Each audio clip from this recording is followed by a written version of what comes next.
نحمده ونستعينه ونستغفره ونؤمن به ونتوكل عليه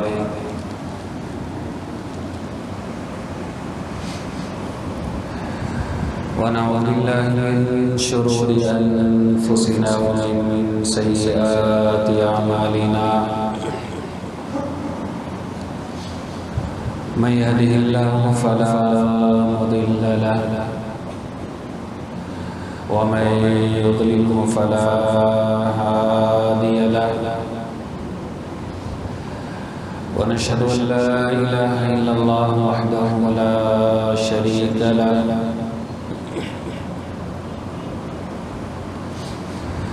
ونشهد أن سيدنا وسندنا شفيعنا مولانا محمدا عبده ورسوله وصلى الله على النبي الكريم إن الله وملائكته يصلون على النبي يا أيها الذين آمنوا صلوا عليه وسلموا تسليما اللهم صل على سيدنا ونبينا مولانا محمد وعلى آل محمد وبارك وسلم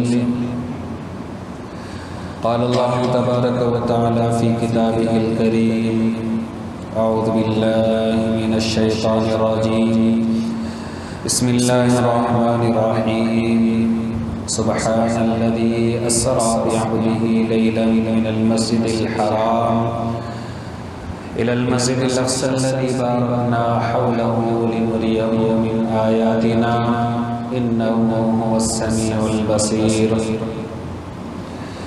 صدق الله العظيم صدق رسوله النبي الكريم ونحن على ذلك لمن الشاهدين والشاكرين والحمد لله رب العالمين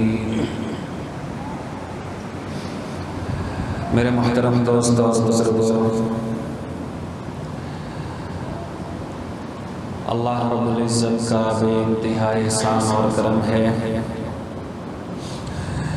کہ اللہ رب العزت نے ہمیں اور آپ کو تمام نبیوں سے افضل نبی امام الانبیاء محمد رسول اللہ صلی اللہ علیہ وسلم کو نبی بنا کر ہم سب کی رہنمائی کے لیے مبعوث فرمایا۔ میرے دوستو، یہ اللہ رب العزت کا کتنا عظیم ترین احسان ہے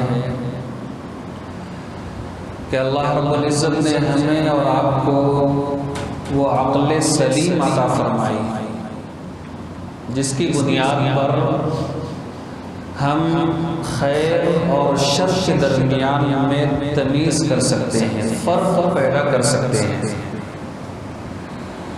خیر کیا ہے، شر کیا ہے، ان دونوں چیزوں کے درمیان میں واضح فرق ہے۔ کبھی انسان کا دل کہتا رہتا ہے کہ یہ چیز شر ہے تو عقل بھی کہتی ہے کہ اس طرف مت جاؤ۔ کبھی انسان کا دل کہتا ہے کہ یہ چیز خیر ہے تو انسان کی عقل کہتی ہے کہ یہ کام کرو۔ میرے دوستو، آج کے دن ہمارا اور آپ کا جمع ہونا اور عشاء کی نماز جو ہے اتنے اہتمام کے ساتھ میں پڑھنا اور عشاء کی نماز کے بعد جو ہے معراج کی نسبت پر یہاں جمع ہونا، یقین جانیں یوں کہہ لیں کہ اللہ رب العزت نے ہمارے اور آپ کے لیے بہت ہی بڑا خیر کا فیصلہ فرمایا، ورنہ ہمیں ہر انسان اپنے دل کے اندر، اپنے گریبان کے اندر جھانک کر دیکھے کہ مجھے کون سی طاقت ہے کہ جس نے مجھے یہاں جو ہے پہنچایا ہے اور یہاں آنے پر مجبور کیا ہے، وہ کون سی قدرت ہے۔ ایک تو یہ ہوتا ہے کہ انسان ڈنڈے کے زور پر، لاٹھی کے زور پر یا کسی کے دباؤ میں آ کر کوئی کام کرے تو اسے دیکھ کر یوں کہہ سکتے ہیں کہ بھائی یہ کسی کے دباؤ میں ہے، یہ مجبوری میں ہے، اس لیے یہ کام کر رہا ہے۔ لیکن نماز کے لیے اتنی تعداد میں جمعہ یا کسی بھی موقع سے مساجد کے اندر امت مسلمہ کا جمع ہونا، یہ اس بات کی علامت ہے کہ آج بھی الحمدللہ ایسے افراد موجود ہیں جو شریعت سے محبت کرتے ہیں، جن کے دل کے اندر قرآن رچتا ہے، جن کے دل کے اندر سنت رسول بستی ہے۔ آج بھی امت میں ایسے افراد موجود ہیں۔ تو شب معراج کی بنیاد پر یہاں ہمارا اور آپ کا جمع ہونا، یہ اس بات کی بھی علامت ہے گویا کہ یوں ایک اعتبار سے رمضان المبارک کی تیاری اور رمضان المبارک کا منظر، اس کا نقش ہمارے سامنے آ جائے کہ یہ رجب ہے، 27ویں رجب، 2 دن باقی ہے، اس کے بعد شعبان داخل ہوگا، پھر اس کے بعد جو ہے شعبان جیسے ہی ختم ہوگا رمضان داخل ہو جائے گا۔ اللہ کے نبی صلی اللہ علیہ وسلم نے ارشاد فرمایا، الرجب شہری والشعبان شہر اللہ والرمضان شہر امتی۔ دیکھیں یہ 3 مہینے ہیں، رجب، شعبان اور رمضان۔ ان تینوں مہینوں کو اللہ کے نبی صلی اللہ علیہ وسلم نے 3 طرف منقسم فرمایا۔ الرجب شہری، فرمایا کہ رجب میرا مہینہ ہے، والشعبان شہر اللہ، اور فرمایا کہ شعبان اللہ کا مہینہ ہے، والرمضان شہر امتی، فرمایا کہ رمضان میری امت کا مہینہ ہے۔ کیا مطلب ہے کہ الرجب شہری، رجب میرا مہینہ ہے۔ یہ رجب کی آخری تاریخ، آخری ایام، آخری ہفتے چل رہے ہیں۔ اللہ کے نبی صلی اللہ علیہ وسلم نے رمضان کی فضیلت کو بیان فرماتے ہوئے یہ جو حدیث میں نے آپ کے سامنے پڑھی ہے میرے دوستو، یہ رجب کے مہینے کی فضیلت کے طور پر نہیں ہے، یہ حدیث شعبان اور رمضان کی اہمیت کو واضح کر رہی ہے۔ اور محدثین فرماتے ہیں کہ الرجب شہری، اللہ کے نبی نے جو فرمایا کہ رجب میرا مہینہ ہے، اس سے اس بات کی طرف اشارہ ہوتا ہے کہ رجب کے مہینے میں اللہ نے اپنے حبیب سرور کونین محمد رسول اللہ صلی اللہ علیہ وسلم کو سدرۃ المنتہا سے بھی آگے عرش معلیٰ تک کے پہنچایا، بلایا، دعوت دی۔ اس مقام پر اللہ نے اپنے حبیب کو دعوت دے کر بلایا کہ جس مقام پر کوئی نبی، کوئی ولی، کوئی فرشتہ وہاں تک نہیں پہنچا ہے، یہاں تک کہ حضرت جبرائیل علیہ السلام جب سدرۃ المنتہا کے قریب پہنچ جاتے ہیں تو وہاں سے جدائیگی، الوداعی نظر سے اللہ کے نبی صلی اللہ علیہ وسلم کو دیکھتے ہیں، یا رسول اللہ اب یہاں سے میرا راستہ بند ہے، میں اس سے آگے نہیں جا سکتا۔ تو اللہ کے نبی صلی اللہ علیہ وسلم نے پوچھا کہ جبرائیل آخر وجہ کیا ہے؟ اللہ نے آپ کو مجھے بیدار کرنے کے لیے بھیجا، آپ نے میرا سینہ چاک کیا، آپ نے بیر زمزم سے میرے قلب اطہر کو دھویا، آپ نے براق کا انتظام کیا، آپ مسجد اقصی تک ساتھ رہے، مسجد اقصی سے آسمان اول، آسمان دوم، آسمان سوم، یہاں تک کہ سدرۃ المنتہا تک کے میرے ساتھ رہے۔ اب کیا وجہ ہے؟ کیا تکلیف ہوئی؟ کیا دکھ ہوا؟ کوئی پریشانی ہوئی؟ حضرت جبرائیل نے کہا یا رسول اللہ آپ سے شکایت ہے، آپ سے فریاد، اچھے معنی تھا، کیا مطلب ہے؟ یا رسول اللہ میرے بس کی بات نہیں ہے، تجلا بسوزن پڑن. حضرت شیخ سعدی رحمۃ اللہ علیہ فرماتے ہیں جبرائیل امین نے کہا یا رسول اللہ میں سدرۃ المنتہا سے ایک بال کے برابر بھی اگر آگے بڑھوں گا تو تجلیات الہی سے میرے پر جل کر خاکستر ہو جائیں گے. اتنا اونچا مقام، اتنی بلندی، اتنی عظمت کہ جہاں کوئی نبی نہیں، کوئی فرشتہ نہیں، صرف امام الانبیاء کو مقام ملا. اور میرے دوستو تمام امتی مسلمہ کا اس بات پر اتفاق ہے کہ اللہ کے نبی صلی اللہ علیہ وسلم کو جو معراج ہوئی ہے، معراج کا معنی کیا ہے؟ سب سے پہلے تو یہ جاننا ضروری ہے میرے دوستو، معراج کا معنی ہے بلندی کے، عظمت کے، رفعت کے، بلند ہونا. یہ معراج کا مفہوم ہے. اللہ کے نبی صلی اللہ علیہ وسلم کو معراج کرا کر آپ کی عظمت، آپ کی بلندی کو تمام انبیاء کرام علیہ السلام سے اعلیٰ اور افضل ثابت کر دیا گیا. ورنہ دیگر انبیاء کرام علیہ السلام کو بھی معراج ہوئی ہے. حضرت موسیٰ کو کوہ طور میں، حضرت یونس کو مچھلی کے پیٹ میں، حضرت یوسف کو کنویں کے اندر، دیگر انبیاء کو ان کے مقامات میں، ان کے حجروں کے اندر، کبھی تو خواب میں، کبھی زیارت میں. اور تو اور میرے دوستو اس سے بڑھ کر عظمت اور کیا ہو سکتی ہے کہ اللہ رب العزت نے امام الانبیاء محمد رسول اللہ صلی اللہ علیہ وسلم کو سدرۃ المنتہا عرش معلیٰ کے پاس بلا کر خاص اخص الخاص تحفے بھی عطا فرمائے. تو تمام اہل سنت والجماعت کا متعینہ عقیدہ ہے کہ اللہ کے نبی کو جو معراج ہوئی ہے جسمانی اور روحانی دونوں حالتوں کے ساتھ، یعنی جسم اور روح دونوں کے ساتھ. اور یہی صحیح ہے جو قرآن کریم نے اللہ کے نبی کے معراج کے لیے جن الفاظ کا جو ہے انتخاب کیا ہے، جن الفاظ کو چنا ہے، اس سے مفسرین نے بلکہ اللہ کے نبی کے بعض احادیث سے بھی یہ ثابت ہوتا ہے کہ اللہ کے نبی کو معراج جسم کی حالت میں، بیداری کی حالت میں کروائی گئی ہے، خواب میں نہیں. اگر خواب میں مانا جائے تو کوئی مقام معلوم نہیں ہوتا، اس لیے کہ ہم اور آپ بھی کبھی سو جاتے ہیں تو سونے کی حالت میں دیکھتے ہیں کہ میں آسمان میں اڑ رہا ہوں، سونے کی حالت میں دیکھتے ہیں کہ میں بہت ہی بلندی کے اوپر چل رہا ہوں.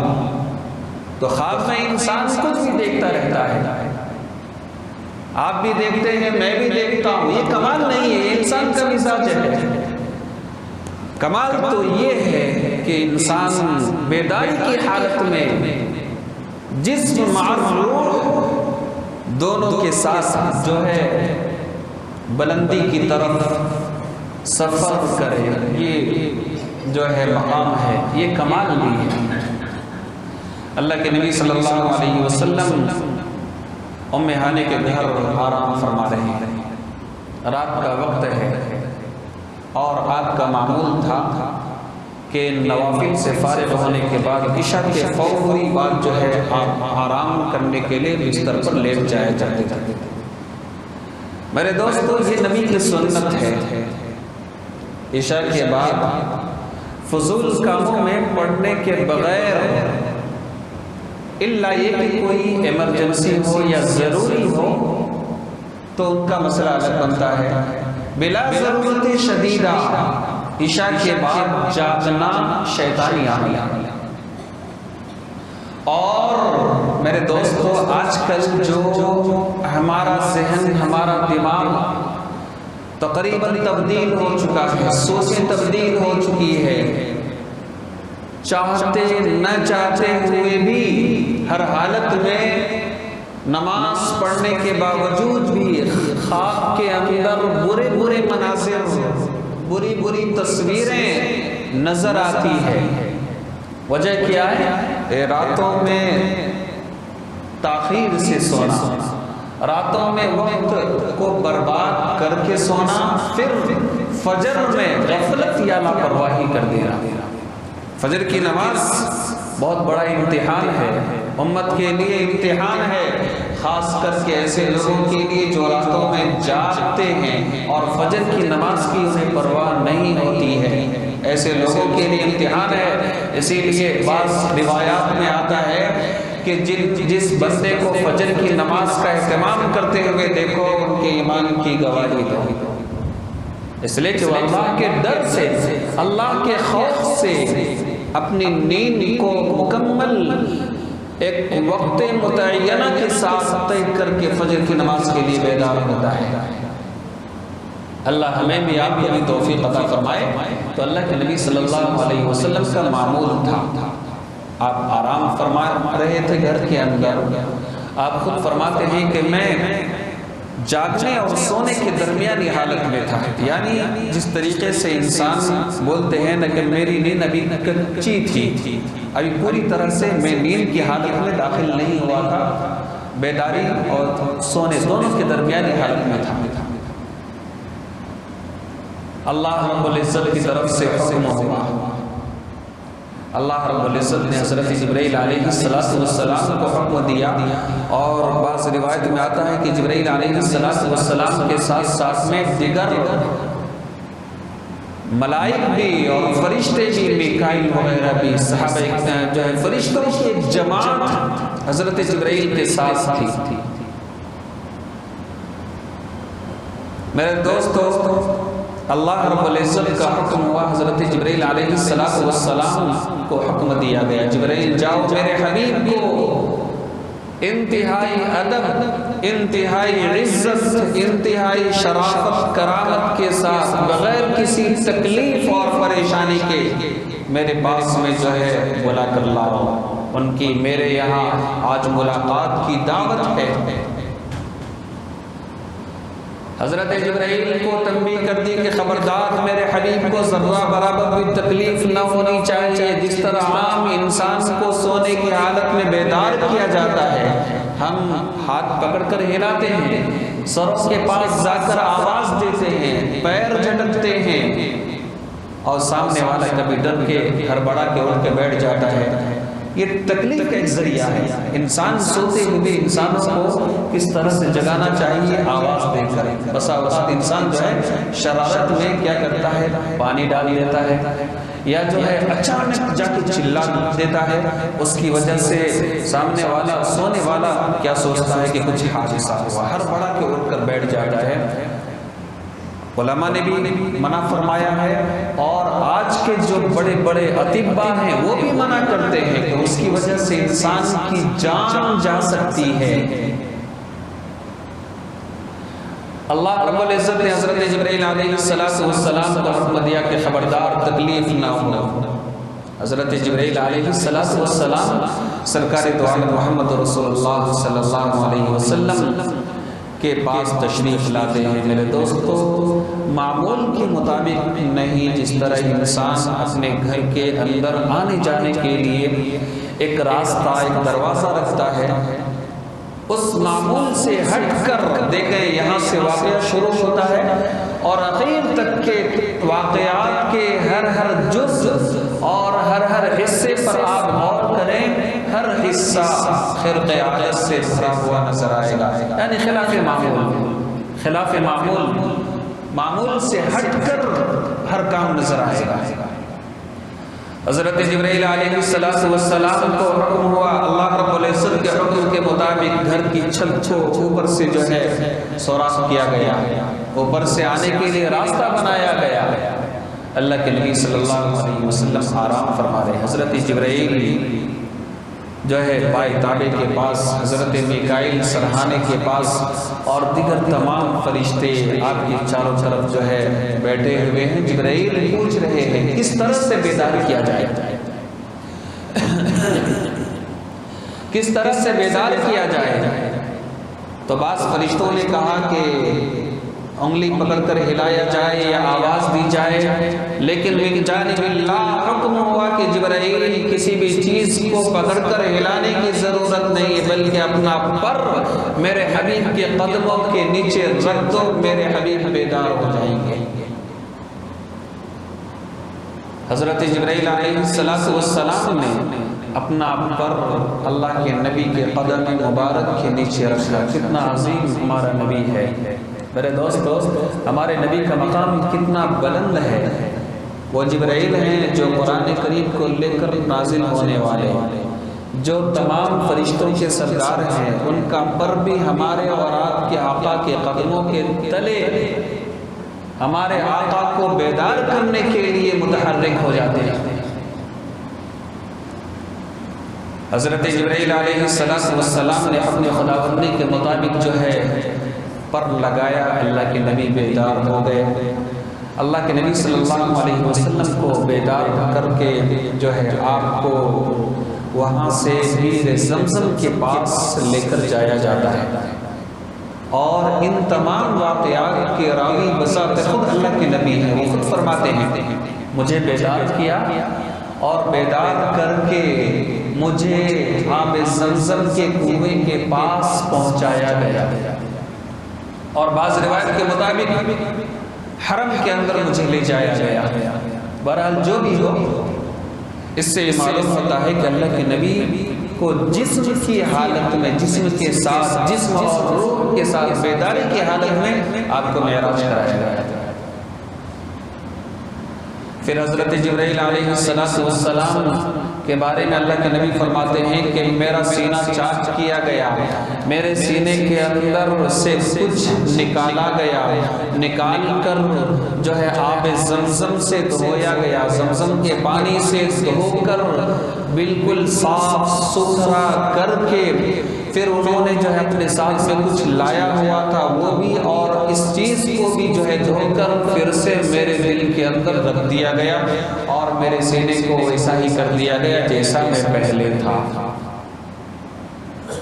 محدثین علماء فرماتے ہیں کہ دراصل یہ شق صدر یعنی سینہ کو چاک کرنے کا معاملہ اس لیے پیش آیا چونکہ آپ دنیا کے اندر رہ رہے ہیں، اور دنیا کے اثرات کو مکمل طور پر صاف اور ستھرا کرنے کے لیے یہ نظام بنایا گیا تھا۔ حضرت جبرائیل نے شق صدر کر کے آپ کے قلب اطہر کو آب زمزم سے دھویا تاکہ یہ قلب اطہر سدرۃ المنتہا سے بھی آگے جانے کے لائق بن جائے۔ جس طرح ہم اور آپ سفر کے لیے نکلتے ہیں تو سفر کی مکمل تیاری، سفر کا مکمل انتظام کر لیتے ہیں کہ سفر میں پریشانی نہ ہو، تو یہ سفر کا انتظام ہے۔ اللہ کے نبی صلی اللہ علیہ وسلم کا شق صدر بھی سفر کی ابتدائی جو ہے ایک نظام ہے۔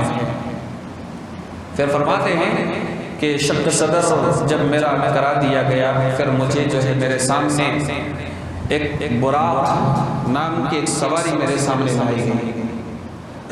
اللہ کے نبی خود فرماتے ہیں کہ براق دیکھنے کے اعتبار سے خچر سے تھوڑا چھوٹا نظر آ رہا تھا، بستہ نظر آ رہا تھا، لیکن اس کی رفتار، اس کی چال تا حد نگاہ، انسان کی نگاہ جہاں پڑتی تھی جو ہے وہی اس کا دوسرا قدم ہوتا تھا۔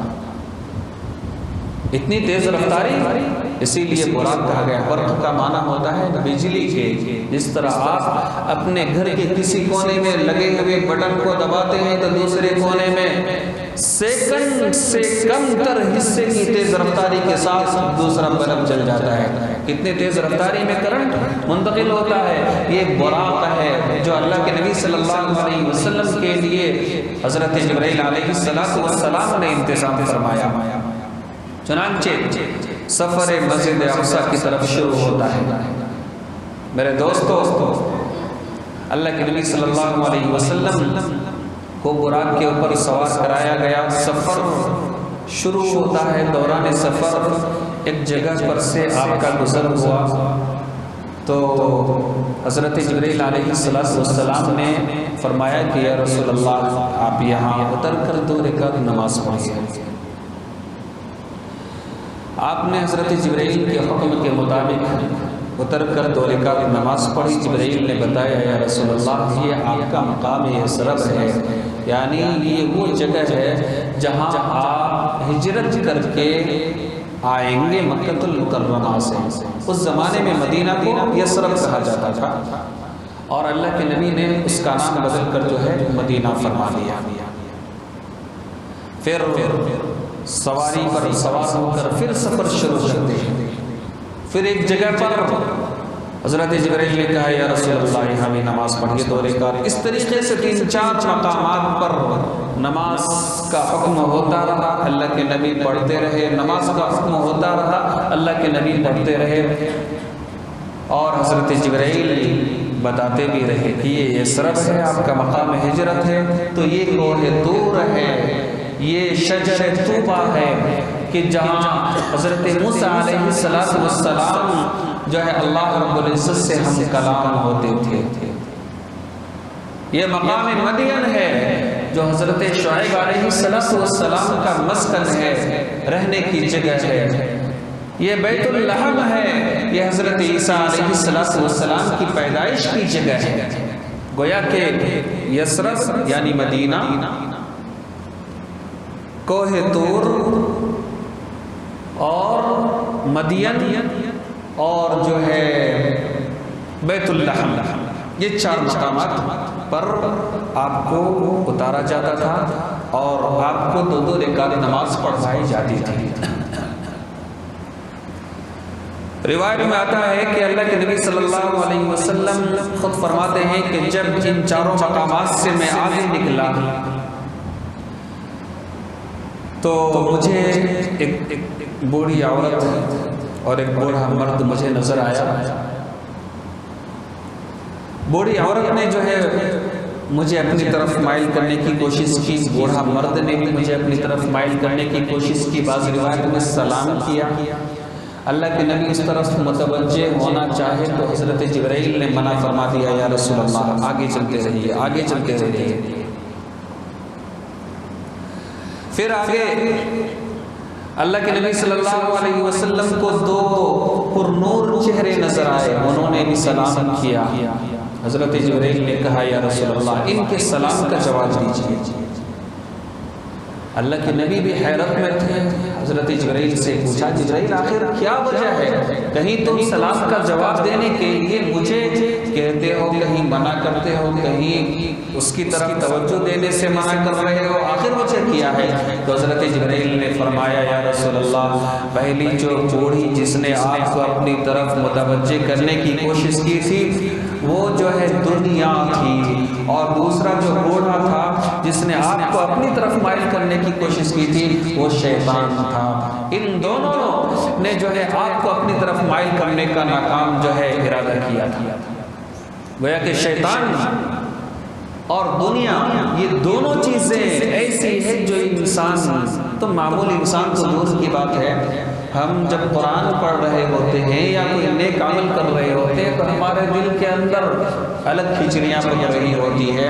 اللہ کے نبی خود فرماتے ہیں کہ میں جب نماز پڑھتا ہوں تو میرے سامنے شیطان میری نماز کے اوپر اس طرح سے وار کرتا ہے کہ اگر میری جگہ پر کوئی دوسرا انسان ہو تو اپنی نمازوں کو بھولا بیٹھے ہو۔ اور بعض صحابہ خود فرماتے ہیں کہ ہم نے دیکھا کہ اللہ کے نبی ایک مرتبہ نماز کے اندر ایسے کر رہے ہیں، صحابہ کرام نے پوچھ لیا، جو بھی عمل خلاف معمول نظر آتا تھا صحابہ پوچھ لیتے تھے یا رسول اللہ یہ کیا وجہ ہے کہ آپ نماز میں ایسے کر رہے ہیں؟ تو اللہ کے نبی صلی اللہ علیہ وسلم نے ارشاد فرمایا کہ دراصل جب میں نے نماز شروع کی تھی تو اس وقت شیطان مجھے اپنی طرف مائل کرنے کی کوشش کر رہا تھا اور میرے اوپر وار کرنے کی، میرے دل کے اوپر اٹیک کرنے کی ناکام کوشش کر رہا تھا اور میں اس کے وار کو ہٹا رہا تھا۔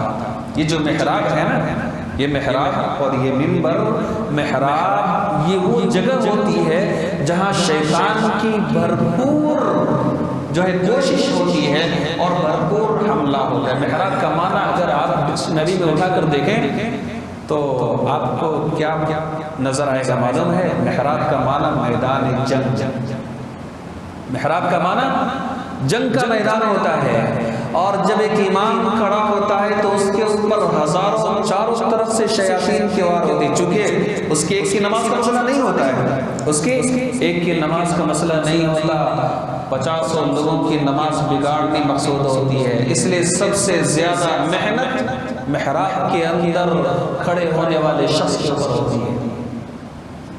اس لیے جو نمازوں میں کبھی کبھی جو ہے 2 رکعت کے بجائے 3 رکعتیں ہو جاتی ہے، اور 3 رکعت کے بجائے کبھی 5 رکعتیں ہو جاتی ہے، یہ وجہ ہے کہ اس کی نماز قبول نہ ہو، کسی طرح سے اس کی نماز کے اندر خلل ڈال دیا جائے، ناکام کر دیا جائے۔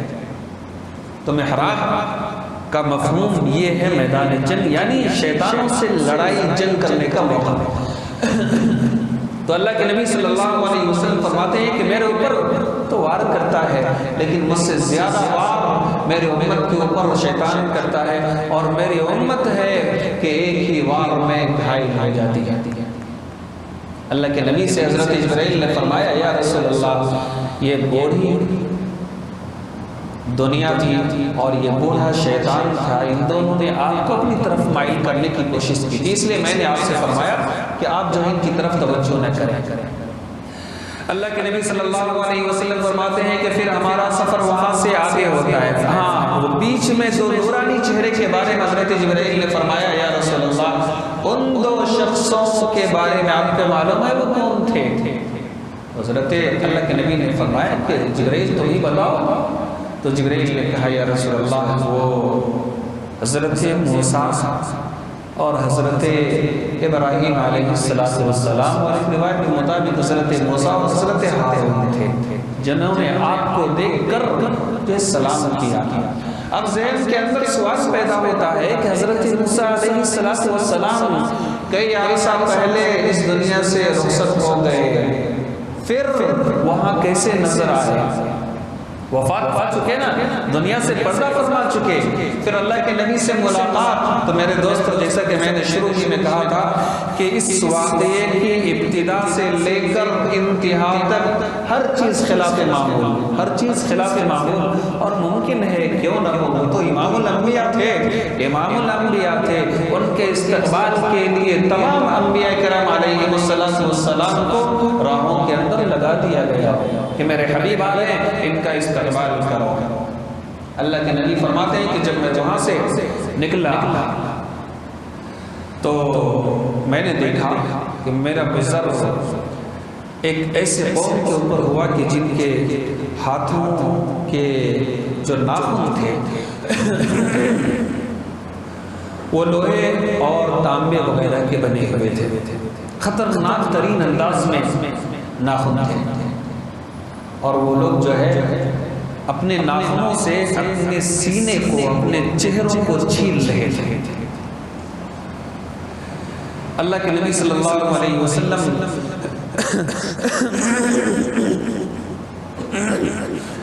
اللہ کے نبی صلی اللہ علیہ وسلم نے حضرت جبرائیل علیہ السلام سے پوچھا کہ جبرائیل، یہ کون لوگ ہیں جن کی حالت اتنی خطرناک ہے؟ تو حضرت جبرائیل علیہ السلام نے فرمایا، یا رسول اللہ، یہ آپ کی امت کے وہ لوگ ہیں جو دنیا کے اندر ایک دوسرے کی غیبت کرتے تھے۔ اتنی خطرناک ترین سزا کہ جہنم کے اندر، یہ تو میرے دوستو اللہ کے نبی صلی اللہ علیہ وسلم کو چلتی ہوئی راہوں کے اندر جہنم کے کچھ مناظر دکھائے گئے تاکہ بتا دیا جائے امت کو کہ وہ آگاہ ہو جائے۔ غیبت یہ کوئی معمولی گناہ نہیں ہے، ہم یہ جو ہے چند گرام کی زبان ہے، اس کو جس طرح سے چاہتے ہیں ہلا دیتے ہیں، اور یہ وہ زبان جو معمولی ٹکڑا ہے، اس کا کمال اتنا بڑا ہے کہ معاشرے کو بگاڑ کے رکھ دیتا ہے۔ اس زبان کا جو کمال اتنا ہے کہ 2 لوگوں کے درمیان میں فساد پیدا ہو جائے، تباہی آ جائے، اتنی خطرناک ترین زبان، اور ہم جانے انجانے میں کہہ دیتے ہیں کہ بھئی وہ صاحب اچھے نہیں ہیں، فلانے صاحب اچھے نہیں ہیں، کبھی نام بول کر کہہ دیتے ہیں کہ فلانے صاحب میں یہ عادتیں ہیں، ان میں یہ خرابیاں ہیں۔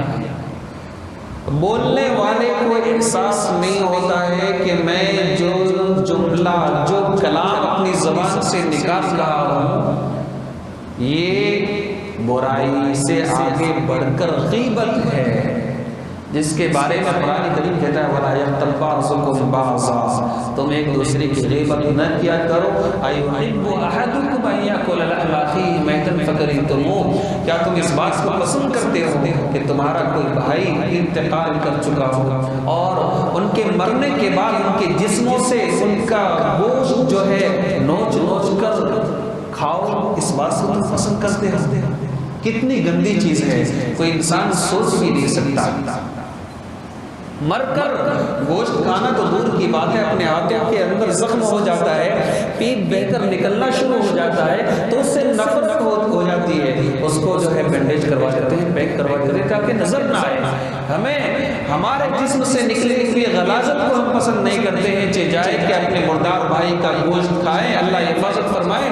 اللہ کے نبی صلی اللہ علیہ وسلم نے ارشاد فرمایا اپنے بھائی کی برائی کرنا چاہے غائبانی کی حالت میں ہو چاہے موجودگی کی حالت میں ہو، چاہے وہ برائی ان کے اندر موجود ہو یا برائی نہ ہو، دونوں حالت میں خطرناک ترین گناہ کبیرہ ہے۔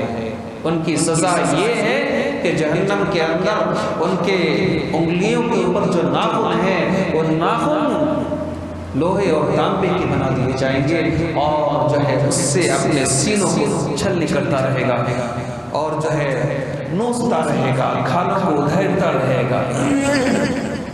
اللہ حفاظت فرمائے یہ غیبت کرنے والوں کی مناظر۔ پھر آپ نے فرمایا کہ پھر میرا وزر کچھ ایسے قوم کے اوپر ہوا کہ میں نے دیکھا کہ کچھ لوگ جو ہے بڑے بڑے پتھر اٹھا کر کھا رہے ہیں۔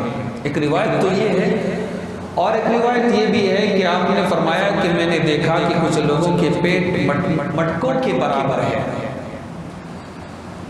اور ان کے پیٹ کے اندر بڑے بڑے سانپ اور بچھو اندر میں جو ہے تیر رہے ہیں، گھوم رہے ہیں، جو باہر سے نظر آ رہے تھے۔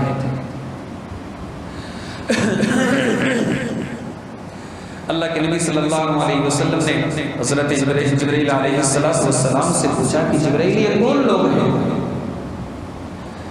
تو جبرائیل نے کہا کہ یا رسول اللہ یہ آپ کی امت کے وہ لوگ ہیں جو دنیا کے اندر سود کھاتے تھے، سودی کاروبار کرتے تھے، سودی لین دین کرتے تھے اور سودی معاملات سے جڑے ہوئے تھے۔ یہ تو ایک معمولی سا نمونہ ہے، ورنہ اللہ کے نبی نے یہاں تک کہ فرمایا کہ جو انسان سود کا مال کھاتا ہے، سودی کاروبار کرتا ہے، سودی معاملات میں ملوث ہو جاتا ہے تو جہنم کے اندر ان کو کھانے پینے کے لیے ابلا ہوا خون اور جلتے ہوئے پیپ وغیرہ کا برتن بھر کے پیش کیا جائے گا کہ یہ لوگ پیو۔ وہ بندہ کہے گا کہ اے اللہ میں تو نہیں پی پاؤں گا۔ اللہ رب العزت فرمائیں گے کہ تو دنیا کے اندر یہی تو پیتا تھا۔ تو بندہ کہے گا کہ بار الہی میں نے تو کبھی نہ تو خون پیا ہے نہ تو پیپ پیا ہے، پھر آپ کیسے کہہ رہے ہیں؟ بندہ حجت کرے گا اللہ رب العزت سے۔ تو اللہ رب العزت فرمائیں گے کہ میرے بندو یاد رکھو دنیا کے اندر سود کھانا، سودی کاروبار کرنا، سودی لین دین کرنا یہ ایسا ہے جیسا کہ گلاس کے اندر اپنے بھائی کا خون چوس کر پی لینا، یہ ایسا ہے جیسا کہ گلاس کے اندر اپنے بھائی کا پیپ جو ہے ڈال کر پی لینا۔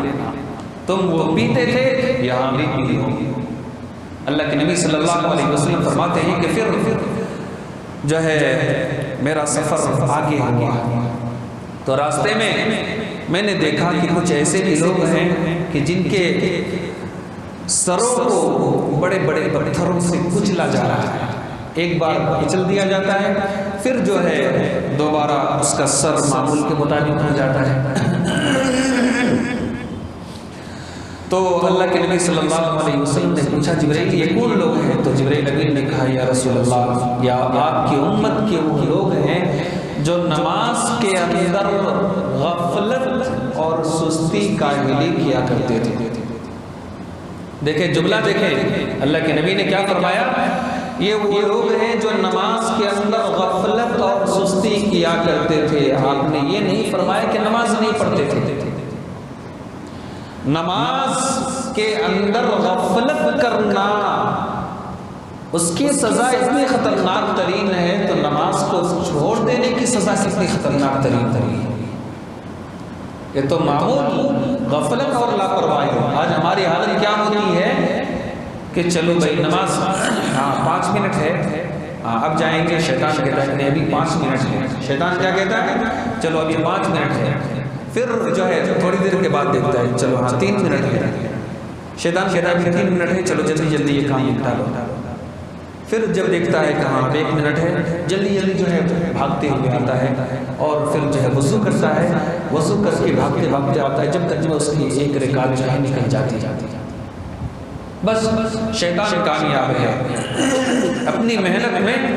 اس نے جو چاہا تھا کہ بندے کی تکبیر اولیٰ فوت ہو جائے، 3 منٹ کا بہانہ کروا کر تکبیر اولیٰ فوت ہو جائے، 5 منٹ کا بہانہ کروا کر اس کی تکبیر اولیٰ ختم کر دی جائے، بس شیطان کامیاب ہو گیا۔ اور ہم نے سمجھ لیا کہ میں نے نماز پڑھ لی، میں نے نماز پڑھ لی، حالانکہ یہ غفلت اور غفلت لاپرواہی کا وبال میرے دوستو اتنا خطرناک ترین ہوتا ہے کہ جب اس کی عادت پڑ جاتی ہے نا، عادت پڑ جاتی ہے تو کچھ دنوں تک کے دوسری رکعت میں تیسری رکعت میں حاضر ہوتے ہیں، پھر نمازیں چھوٹ جاتی ہے۔ نمازیں چھوٹ جانے کے بعد وہ بندہ کہتا ہے چلو نماز پڑھ لیں گے، اکیلے بغیر جماعت کے آ کے نماز پڑھتا ہے۔ پھر بغیر جماعت کی نماز جو پڑھتا ہے اس میں چند دنوں تک کی اخلاص رہتی ہے کہ ہاں یہ اللہ کے لیے نماز پڑھ رہا ہے۔ پھر دل میں آہستہ آہستہ آتا ہے کہ دیکھو ہاں میں اب نماز کے لیے جا رہا ہوں، جب سب لوگ مسجد سے نکل رہے ہیں تو مجھے لوگ کتنا بڑا نمازی سمجھیں گے، مجھے نیک سمجھیں گے۔ یہ دل کے اندر خیال پیدا کر دیا جاتا ہے، بس شیطان کامیاب ہو جاتا ہے۔ تو نماز میں غفلت، یہاں تک کہ اللہ کے نبی صلی اللہ علیہ وسلم نے ارشاد فرمایا کہ کوئی بندہ اگر جو ہے ایک نماز کی قضا کر دیتا ہے، احادیث میں اس کی سزا کہیں بھی منقول نہیں ہے کہ نماز اگر دنیا میں چھوڑ دی جائے تو اس کی سزا کیا ہوگی۔ آپ کو یہ جان کر حیرت ہوگی کہ حدیث میں نماز چھوڑنے کی سزا دنیا کے اندر کیا ہونی چاہیے، وہ کہیں بھی نہیں ہے۔ کیوں؟ اس لیے کہ صحابہ سے کبھی نمازیں چھوٹی نہیں تھی، لیکن قضا ہوئی ہے تو قضا کی سزا اللہ کے نبی نے فرمایا کہ آخرت میں ایک نماز کی قضا کرنے پر 50,000 سال تک کے جہنم کے اندر جلنا پڑے گا۔ کتنے سال تک کے؟ 50,000 سال۔ آپ 5 منٹ دوپہر کی دھوپ کی گرمی میں سکون سے کھڑے ہو کر دکھا دیں، پسینے بہنے شروع ہو جاتے ہیں۔ یہ سورج کی شدت اور سورج کی گرمی تو ہم برداشت نہیں کر پاتے ہیں، چاہے کہ میرے دوستو جہنم کی گرمی وہ تو اللہ کا فضل ہی شامل حال ہوگا۔ ہم اور آپ اس لائق ہی نہیں ہیں کہ ہم بخش دیے جائیں۔ ہمارے اعمال بھی، آپ کے اعمال بھی اللہ کے یہاں وہ تو اللہ کا فضل شامل حال ہوگا۔ میں امید کرتا ہوں آپ بھی امید لگا کر رہے اور دعا بھی کرتے رہے۔ میرے دوستو فضل خدا کے بغیر کوئی انسان آخرت میں کامیاب نہیں ہو سکتا۔ تو میں کہہ رہا تھا نماز کی غفلت اور لاپرواہی پر ان لوگوں کے سروں کو کچلا جا رہا تھا۔ اللہ کے نبی صلی اللہ علیہ وسلم پھر فرماتے ہیں کہ میں نے کچھ ایسے لوگوں کو بھی دیکھا جن کے ہونٹ اور جن کی زبانیں قینچیوں سے کاٹی جا رہی تھیں۔ حضرت جبرائیل علیہ السلام سے سوال کرنے پر حضرت جبرائیل علیہ السلام نے فرمایا یا رسول اللہ، یہ آپ کی امت کے وہ لوگ ہیں جن کے سینے میں قرآن اور حدیث ہوتا ہے، جن کے سینے میں قرآن اور حدیث ہوتا ہے، اور پھر وہ کہتے کچھ اور ہیں کرتے کچھ اور ہیں، کہتے کچھ اور ہیں کرتے کچھ اور ہیں۔ اس کا مطلب آپ الٹا نہ نکالیں، کہتے کچھ اور ہیں کرتے کچھ اور ہیں، یعنی یہ کہ خود تو گناہوں کے سمندر میں ڈوبے ہوئے ہیں اور دوسروں کے سامنے پاکیزہ بنے پھرتے ہیں۔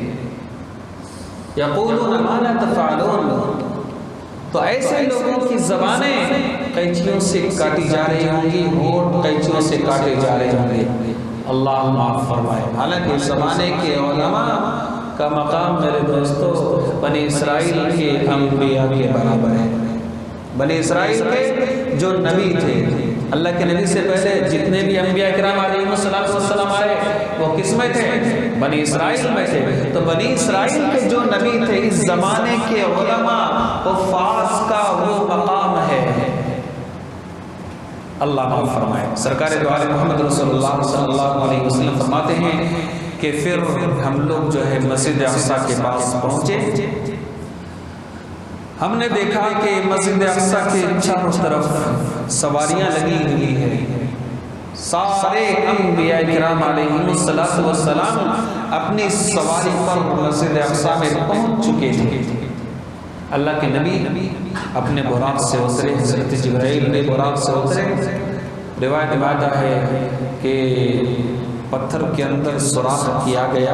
بعض لوگ جو ہے عجیب عجیب انداز سے ایسی چیزوں کو بیان کرتے ہیں کہ اس میں مرچ مسالے، گرم گرم مسالے لگا کر عوام کو خوش کرنے کے لیے، عوام اچھل جائے، ایسے جو ہے اس طریقے کے جو شرعی طور پر نہیں بھی آنا چاہیے، جو حقیقت بیانی ہے، ایسے جو ہے اس قسم کے مسائل بیان کرتے ہیں۔ اللہ حفاظت فرمائے۔ تو یہ جو ہے فرماتے ہیں کہ پتھر کے اندر سوراخ کر کے براق کو باندھا گیا۔ اللہ کے نبی صلی اللہ علیہ وسلم مسجد اقصیٰ کے اندر پہنچ گئے، چنانچہ وہاں تمام انبیاء کرام علیہ السلام پہلے سے موجود تھے۔ محدثین فرماتے ہیں کہ انبیاء کرام علیہ السلام کو اللہ رب العزت نے امام الانبیاء، امام القبلتین، سرور کونین محمد رسول اللہ صلی اللہ علیہ وسلم کے استقبال کے لیے اور آپ کی اقتداء میں نماز پڑھنے کے لیے تمام انبیاء کو اور تمام فرشتوں کو جو ہے آپ کے لیے جمع فرمایا تھا مسجد اقصیٰ میں، تاکہ آپ کی عظمت بھی ثابت ہو جائے، آپ کی بلندی بھی، آپ کی رفعت بھی ثابت ہو جائے۔ کل کو کوئی یہ دعویٰ نہ کرے کہ میں نبی ہوں، جیسا کہ بہت سارے لوگ دعویٰ کرنا شروع کر دیتے ہیں کہ بھئی میں نبی ہوں، تو مجھے اللہ نے مجھے احمد بنا کر بھیجا، مجھے محمد بنا کر بھیجا۔ پھر وہ اپنے کو جادوگری کے کمالات دکھاتے ہیں، ہمارے قوم اس کے پیچھے لٹو ہو جاتی ہے، یہاں پیسے بھی مل رہے ہیں۔ باطل طاقتوں کا آپ اندازہ اس بات سے لگا سکتے ہیں، اللہ کے نبی کے بعد جو بھی باطل نبی، کذاب نبی آیا ہے، وہ اپنے ماننے والوں کے درمیان میں پیسے تقسیم کر کے، انہیں لالچ دے کر، ان کے دلوں کو لبھا کر مائل کرنے کی صلاحیت رکھتے ہیں، لیکن ان کی باتوں میں وہ پاور نہیں ہوتا جو ایک سچے نبی کی باتوں میں پاور ہوتا ہے۔ سچے نبی کی باتوں میں تو وہ طاقت ہوتی ہے کہ بڑے سے بڑے ظالم بھی اللہ کے نبی کو اسے دیکھنے کی نیت سے آتے ہیں، اسلام کی دولت لے کر واپس لوٹتے ہیں۔ سچے نبی میں وہ پاور ہوتے ہیں۔ اور میرے دوستو، ہمارے نبی میں ایسے امتی، ایسے اللہ کے ولی بھی گزرے ہیں کہ جن کے چہروں کو دیکھ کر لوگ ایمان قبول کرنے والے ہوتے ہیں۔ تو یہ طاقت ہوتی ہے۔ اللہ کے نبی فرماتے ہیں کہ میں مسجد اقصیٰ کے اندر داخل ہوں، اذانیں دی گئی، نماز پڑھی گئی، ذہن کے اندر سوال پیدا ہوتا ہے کہ وہ وقت کون سا تھا، کون سی نماز کا وقت تھا، کون سی نماز کے لیے جمع ہوئے تھے۔ تو محدثین فرماتے ہیں میرے دوستو، یہ ایک نفلی نماز، یہ مقصود ثابت کرنا تھا کہ آپ امام ہیں، آپ کے پیچھے تمام انبیاء آپ کے مقتدی ہیں، آپ کی اقتداء میں نماز پڑھنے والے ہیں، چلنے والے ہیں۔ روایت میں آتا ہے کہ اذانیں دی گئی، نماز کے لیے سارے انبیاء نے صف بندی کر لی، لیکن مصلی خالی ہے۔ مصلی پر نماز پڑھنا میرے دوستو یہ باعث شرف کا معاملہ ہوتا ہے، عزت کا معاملہ ہوتا ہے، اور مسئلہ بھی یہی ہے کہ وہ انسان نماز پڑھائے جو سب سے عظیم ہو، سب سے عظیم ہو، علم کے اعتبار سے، عمل کے اعتبار سے، اخلاص کے اعتبار سے، اور خلوص للہیت کے اعتبار سے، ہر اعتبار سے عظیم ہو، وہ شخص نماز پڑھائے۔ انبیاء کرام علیہ السلام انتظار میں، کسی کے دل میں خیال ہے کہ شاید حضرت آدم نماز پڑھائیں گے اس لیے کہ وہ تمام انسانوں کے جد امجد ہیں، کسی کے دل میں خیال آ رہا ہے کہ شاید حضرت موسیٰ کو آگے بڑھا دیا جائے، کسی کے دل میں خیال آتا ہے کہ شاید حضرت ابراہیم کو آگے بڑھا دیا جائے، اس لیے کہ نار نمرود میں اللہ نے حضرت ابراہیم کی حفاظت فرمائی تھی۔ لیکن میرے دوستو یہاں تو معاملہ کچھ اور تھا، سارے کے سارے انتظار میں تھے، حضرت جبرائیل آگے آئے اور اللہ کے نبی کا دست مبارک تھام کر فرمایا، یا رسول اللہ اس وقت آپ کی امامت کے علاوہ کوئی امامت نہیں کرا سکتا۔ اللہ کے نبی صلی اللہ علیہ وسلم کو مصلی کے اوپر بھیجا گیا، اللہ کے نبی نے 2 رکعت نماز پڑھائی، نماز پڑھانے کے بعد جلسہ کا انتظام ہوا، جلسہ جیسے جو ہے پروگرام کہتے ہیں، تمام انبیاء کرام علیہ السلام نے اپنی اپنی تعریفانہ کلمات، اپنا تعارف پیش کیا، پھر اس کے بعد سب سے آخر میں اللہ کے نبی صلی اللہ علیہ وسلم نے اپنا تعارفی بیان دیا کہ میں کون ہوں، کہاں سے آیا ہوں، اور اللہ نے مجھے کیا کیا کمالات عطا فرمائے۔ بہرحال جب ان تمام چیزوں سے فارغ ہو گئے تو اللہ کے نبی کے سامنے جو ہے 2 قسم کے مشروبات، 2 قسم کا شربت کہہ لیں، پینے والی چیز وہ پیش کیا گیا، اور بعض روایت میں آتا ہے کہ 3 قسم کا شربت پیش کیا گیا، اور بعض روایت میں آتا ہے کہ 4 قسم کا شربت پیش کیا گیا۔ بہرحال شربت پیش کیا گیا، 4 کا شمار کرا دو کہ 4 میں پانی ہے، شہد ہے، دودھ ہے، اور ایک شراب ہے۔ پانی، شہد، دودھ، شراب۔ بعض روایت میں شہد نہیں ہے تو پانی، شہد، شراب ہے، دودھ ہے۔ تو اس طریقے سے جو ہے 4 قسم کے مشروبات ہیں، تو اللہ کے نبی صلی اللہ علیہ وسلم نے ان میں سے دودھ کا انتخاب فرمایا۔ حضرت جبرائیل علیہ السلام نے فرمایا، یا رسول اللہ آپ نے فطرت کو اختیار فرمایا ہے، آپ اگر پانی کو جو ہے اختیار فرماتے تو قوم نوح کی طرح آپ کی امت تباہ ہو جاتی، آپ اگر شراب کا انتخاب فرماتے تو آپ کی قوم جو ہے گمراہ ہو جاتی، آپ جو ہے اگر دوسری اور مشروبات جو ہے استعمال کرتے تو آپ کی امت کے اندر ہی خرابی آ جاتی، لیکن آپ نے دودھ جو اللہ رب العزت کی پیدا کی ہوئی فطری چیز ہے اس کا انتخاب فرما کر آپ نے اس بات کی طرف اشارہ فرما دیا کہ میرا دین دین فطرت ہے۔ پھر اللہ کے نبی صلی اللہ علیہ وسلم کا سفر وہاں سے آگے ہوتا ہے۔ میرے دوستو ذہن کے اندر کئی سارے سوالات آتے ہیں کہ تمام انبیاء کرام علیہ السلام کو مسجد اقصیٰ کے اندر حاضر کرنا یہ جو ہے آپ کے استقبال کے لیے، آپ کی عظمت اور بلندی کے لیے، پھر وہاں سے الوداع ہو جانا، اور پھر روایت میں لکھا ہے کہ مسجد اقصیٰ چونکہ اس لیے لایا گیا مکہ المکرمہ سے، اگر چاہتے اللہ رب العزت تو مکہ المکرمہ سے براہ راست سدرۃ المنتہا کی طرف سفر کیا جا سکتا ہے، ڈائریکٹ یا انڈائریکٹ، یعنی مکہ المکرمہ سے مسجد اقصیٰ سے سدرۃ المنتہا۔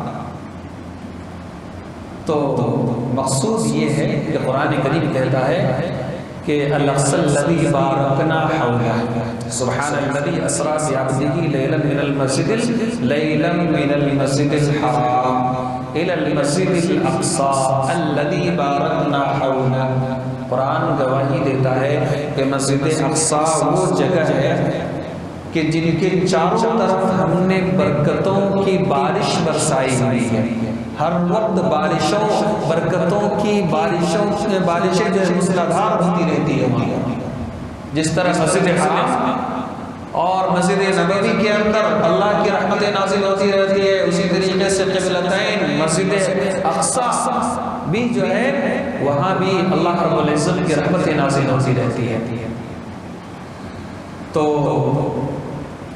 یہ نظام بنایا گیا تھا مسجد اقصی لانا، پھر وہاں سے جو ہے آپ کے لیے دوسری سواری۔ بعض روایت میں لکھا ہے کہ براق ہی کے ذریعے سے آپ نے آسمان کی طرف بھی سفر فرمایا تھا، اور بعض روایت میں آتا ہے کہ آسمان کی طرف کے سفر کے لیے رفرف نام کی ایک سواری تھی جو برق اور بجلی سے زیادہ تیز رفتار انداز میں وہ سواری جو ہے سفر کر رہی تھی، وہ سواری لائی گئی۔ اور بعض علماء نے تو اس کی مثال دی ہے جیسے کہ لفٹ والی سیڑھیاں ہوتی ہیں کہ آدمی جو ہے چلتے رہے، اس میں بھی سے تاخیر لگ جاتی ہے، لیکن یہاں تاخیر کا کوئی سوال نہیں ہے۔ بہرحال جو بھی ہو کہ اللہ کی قدرت ہے، ہمارا اور آپ کا ایمان یہی ہے کہ اللہ کے نبی کو معراج کرایا گیا۔ تو جب پہلے آسمان پر اللہ کے نبی صلی اللہ علیہ وسلم پہنچتے ہیں، جبرائیل امین پہلے آسمان کا دروازہ کھٹکھٹاتے ہیں۔ جبرائیل امین سے پوچھا گیا پہلے آسمان کے دربار میں کہ کون ہے، تو جبرائیل نے کہا کہ میں جبرائیل ہوں۔ دربار نے پوچھا کہ آپ کے ساتھ کون ہے، تو حضرت جبرائیل نے فرمایا کہ میرے ساتھ آخری نبی محمد رسول اللہ صلی اللہ علیہ وسلم ہے۔ دربار نے کہا کہ کیا انہیں بلایا گیا ہے، کیا انہیں بلایا گیا ہے؟ اس سے یہ معلوم ہوتا ہے کہ اللہ کا نظام کس حد تک مضبوط ہے کہ نظام ہے، چاہے آنے والا کوئی بھی ہو، پرمیشن لیے بغیر داخل نہیں ہو سکتا۔ پہلے آسمان پر بھی سوال و جواب تعارف، دوسرے آسمان پر بھی سوال و جواب تعارف، تیسرے آسمان پر بھی، اس طریقے سے ساتوں آسمان تک سوال و جواب ہوتے رہے، تعارف کرانا پڑتا رہا اور دروازہ کھولتے جاتے رہے۔ اور تقریباً جو ہے ساتوں آسمان پر انبیاء کرام علیہ السلام میں سے چند انبیاء کی ملاقات بھی ہوتی ہے۔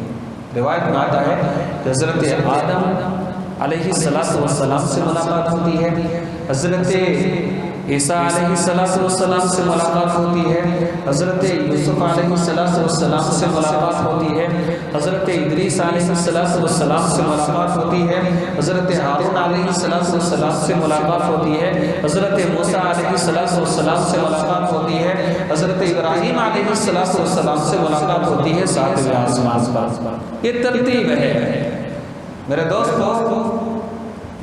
تمام یہ ساتوں انبیاء کرام علیہ السلام کو اللہ رب العزت نے آسمان اول، آسمان دوم، اس طرح سے ساتوں آسمان پر جو ملاقات کروایا، دراصل ان ساتوں نبیوں کی عظمت کو بھی بتانا مقصود تھا، چونکہ انہیں انبیاء کرام علیہ السلام میں سے وہ نبی تھے جو اولو العزم تھے، اسی لیے جو ہے ان کے ذریعے سے استقبال کروایا گیا۔ بہرحال سرکار دو عالم محمد رسول اللہ صلی اللہ علیہ وسلم ساتوں آسمان سے اوپر جب سدرۃ المنتہا کے پاس پہنچتے ہیں، آپ نے خود فرمایا کہ سدرۃ المنتہا کے پاس جب میں پہنچا تو میں نے دیکھا کہ وہاں ایک درخت ہے جن کے جو بیری کے درختوں کی مانند ہے، جن کے پتے مٹکوں کے برابر ہیں، اور ہر پتوں کے اوپر فرشتے جو ہے بیٹھے ہوئے ہیں۔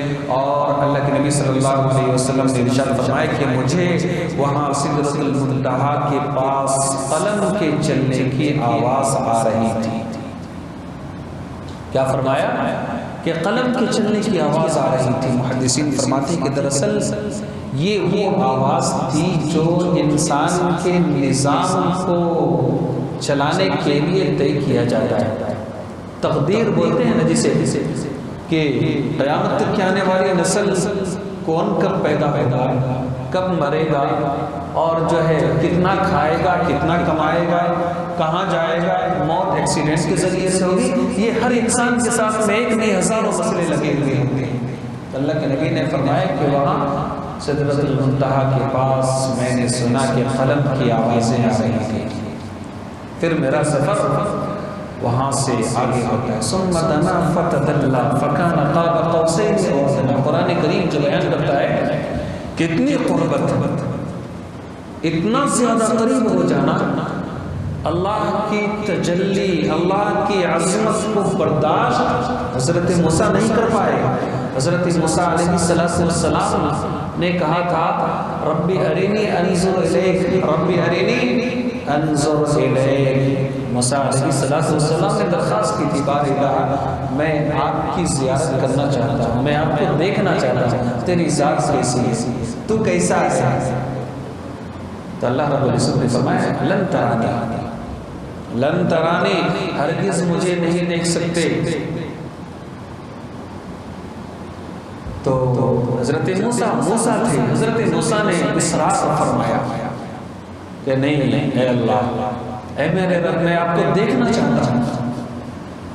جب اصرار فرمایا تو حضرت موسیٰ کو حکم دیا کہ دیکھو فلانے پہاڑ کی طرف دیکھو، وہاں میری تجلی ظاہر ہوگی، وہاں میری تجلی ظاہر ہوگی۔ حضرت موسیٰ فرماتے ہیں کہ میں نے فلانے پہاڑ کی طرف میں نے جب دیکھا، اللہ رب العزت کی تجلی، فلما تجلی ربہ للجبل جعلہ دکا وخر موسیٰ صعقا۔ قرآن کریم جو ہے اس کی تصویر یوں بیان کرتا ہے کہ جب اس پہاڑ کے اوپر تجلیات الہی کا نزول ہوا، اس پہاڑ کے اندر تجلیات الہی کو برداشت کرنے کی طاقت نہیں تھی، پہاڑ بھی ریزہ ریزہ ہو گیا، فخر موسیٰ صعقا۔ حضرت موسیٰ علیہ السلام نے بے ہوش ہو کر گر جاتے ہیں۔ اے نبی ہیں لیکن تجلیات الہی کو برداشت کرنے کی طاقت نہیں۔ اللہ نے فرمایا لن ترانی، آپ مجھے نہیں دیکھ سکتے، ہرگز نہیں دیکھ سکتے۔ لیکن یہاں دیکھیں ہمارے اور آپ کے آقا محمد رسول اللہ صلی اللہ علیہ وسلم کی شان عظمت، شان رفعت کو دیکھیں کیا، ثم دنا فتدلی، ثم دنا فتدلی، اتنی قربت کہ جس کی مثال نہیں بیان کی جا سکتی۔ اللہ کے نبی صلی اللہ علیہ وسلم نے فرمایا کہ جب میں نے سدرۃ المنتہا سے آگے جانے کا ارادہ کیا، میرے ساتھ جبرائیل امین تھے، جبرائیل امین وہاں سے رخصت ہونے لگے۔ میں نے جبرائیل سے کہا کہ جبرائیل کیا بات ہے، جبرائیل کیا بات ہے، میرے گھر سے لے کر مسجد اقصیٰ مدین، کہاں بیت اللحم اور کہاں یسرف، کہاں کوہ طور، کہاں جو ہے آسمان اولا، آسمان ثانی، آسمان ثالث، کہاں جو ہے ساتوں آسمان، سدرۃ المنتہا تک کے میرے ساتھ رہے۔ آخر وجہ کیا ہے؟ حضرت جبرائیل نے فرمایا یا رسول اللہ، میری طاقت بس اتنی ہی ہے، میری طاقت بس اتنی ہی ہے کہ میں اس سے آگے اگر بڑھوں تو میرا پر تجلیات الہی سے جل کر خاکستر ہو جائے گا۔ دیکھیں فرشتہ نوری مخلوق ہے، فرشتہ نور ہے، اللہ کے نبی صلی اللہ علیہ وسلم بشر ہے، لیکن مقام کتنا بلند ہے، مقام کتنا بلند ہے کہ نوری مخلوق کو اجازت نہیں سدرۃ المنتہا کے آگے جانے کی، لیکن اجازت ہے تو کس کو؟ میرے دوستو ہمارے اور آپ کے آقا محمد رسول اللہ صلی اللہ علیہ وسلم کو اجازت ہے۔ اللہ کے نبی صلی اللہ علیہ وسلم سدرۃ المنتہا سے آگے اکیلے من جانب اللہ اشارے سے چلتے چلے جا رہے ہیں۔ اللہ فرماتے ہیں میرے حبیب آ جا، میرے حبیب آ جا، میرے حبیب آ جا۔ قرآن کریم میں جیسے بولتے ہیں نا ہم اور آپ جو ہے اپنی زبان سے آ جائیے، آ جائیے، اور قریب آ جائیے، اور قریب آ جائیے، ادھر بیٹھ جائیے، ہم اپنی زبان میں کہتے ہیں، لیکن اللہ رب العزت اپنے حبیب سے کیا فرماتے ہیں؟ آ جا میرے حبیب، آ جا میرے حبیب۔ اس کو قرآن نے محبت بھرے انداز میں بیان کیا ہے، ثم دنا فتدلی فکان قاب قوسین او ادنی فاوحی الی عبده ما اوحی ما کذب الفؤاد ما رأی۔ یہ قرآن کریم کی وہ تفصیل ہے، وہ منظر کشی ہے جو اللہ نے اپنے حبیب اور محبوب کے درمیان میں معراج کی رات میں سدرۃ المنتہا سے آگے عرش معلیٰ کے درمیان ہونے والے مناظر کو جو ہے کھینچا ہے۔ میرے دوستو اللہ کے نبی صلی اللہ علیہ وسلم جب اللہ رب العزت کے دربار میں حاضر ہوتے ہیں تو اللہ رب العزت نے فرمایا اے میرے حبیب بتاؤ میرے لیے کیا لایا، کیا لایا، میرے لیے کیا لے کر آیا؟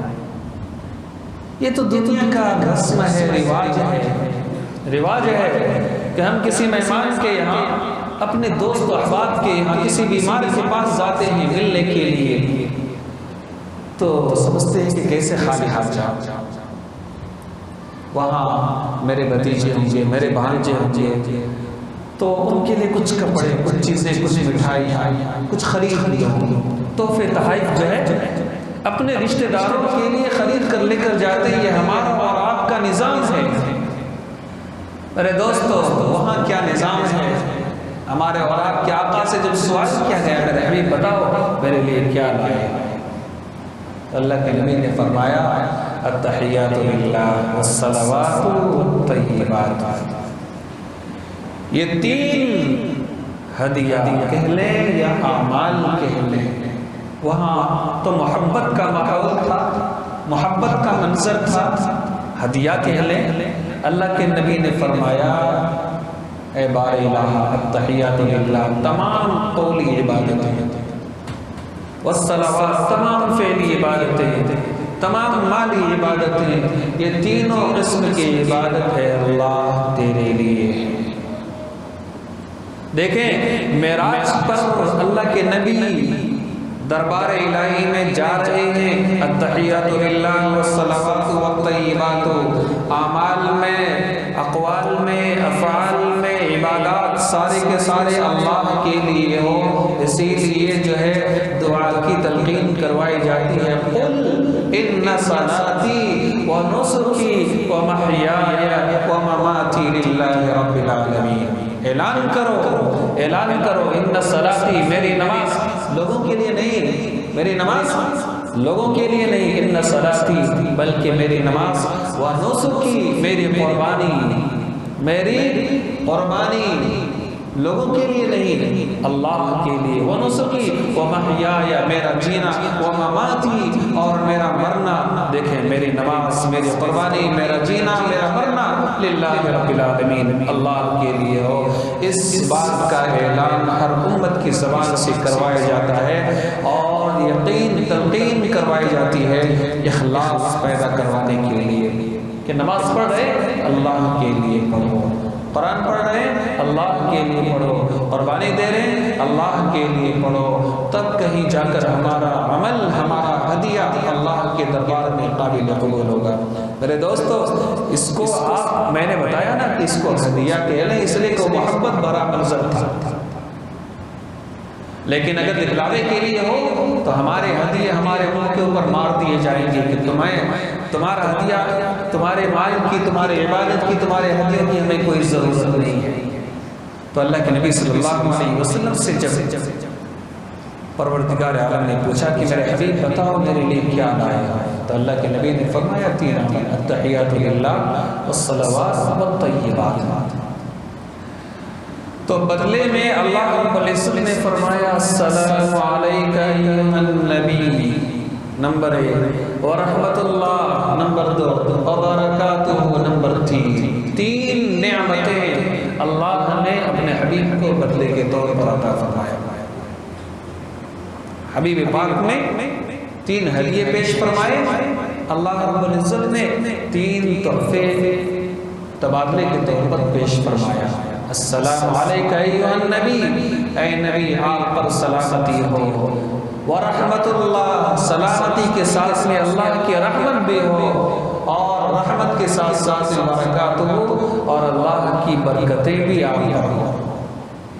لیکن قربان جائے میرے دوستو، ہمارے اور آپ کے آقا محمد رسول اللہ صلی اللہ علیہ وسلم، ایک ماں پریشانی کے عالم میں اپنے اولاد کو بھول سکتی ہے، ایک بھائی پریشانی کی حالت میں اپنے بھائی کو بھول سکتا ہے، ایک باپ اپنی اولاد کو بھول سکتا ہے، اور قرآن کریم نے تو وہ منظر بھی بیان فرمایا ہے کہ یوم یفر المرء من اخیہ وامہ وابیہ وصاحبتہ وبنیہ، وہ جو ہے قیامت کا منظر بیان کیا ہے انسانی فطرت کو سامنے رکھتے ہوئے کہ بیٹا دنیا کے اندر ماں سے 1 روپیہ مانگتا ہے تو ماں نکال کر دے دیتی ہے، لیکن یہی بیٹا جو ہے قیامت کے دن ماں سے ایک نیکی مانگے گا اور کہے گا کہ امی جان مجھے ایک نیکی کی ضرورت ہے، میرے نام اعمال میں ایک نیکی کی کمی ہو گئی ہے جس کی وجہ سے میں جنت میں جانے سے رکا ہوا ہوں، اے میری ماں تو نے میرے لیے بہت قربانیاں دی ہے، ایک نیکی دے دے۔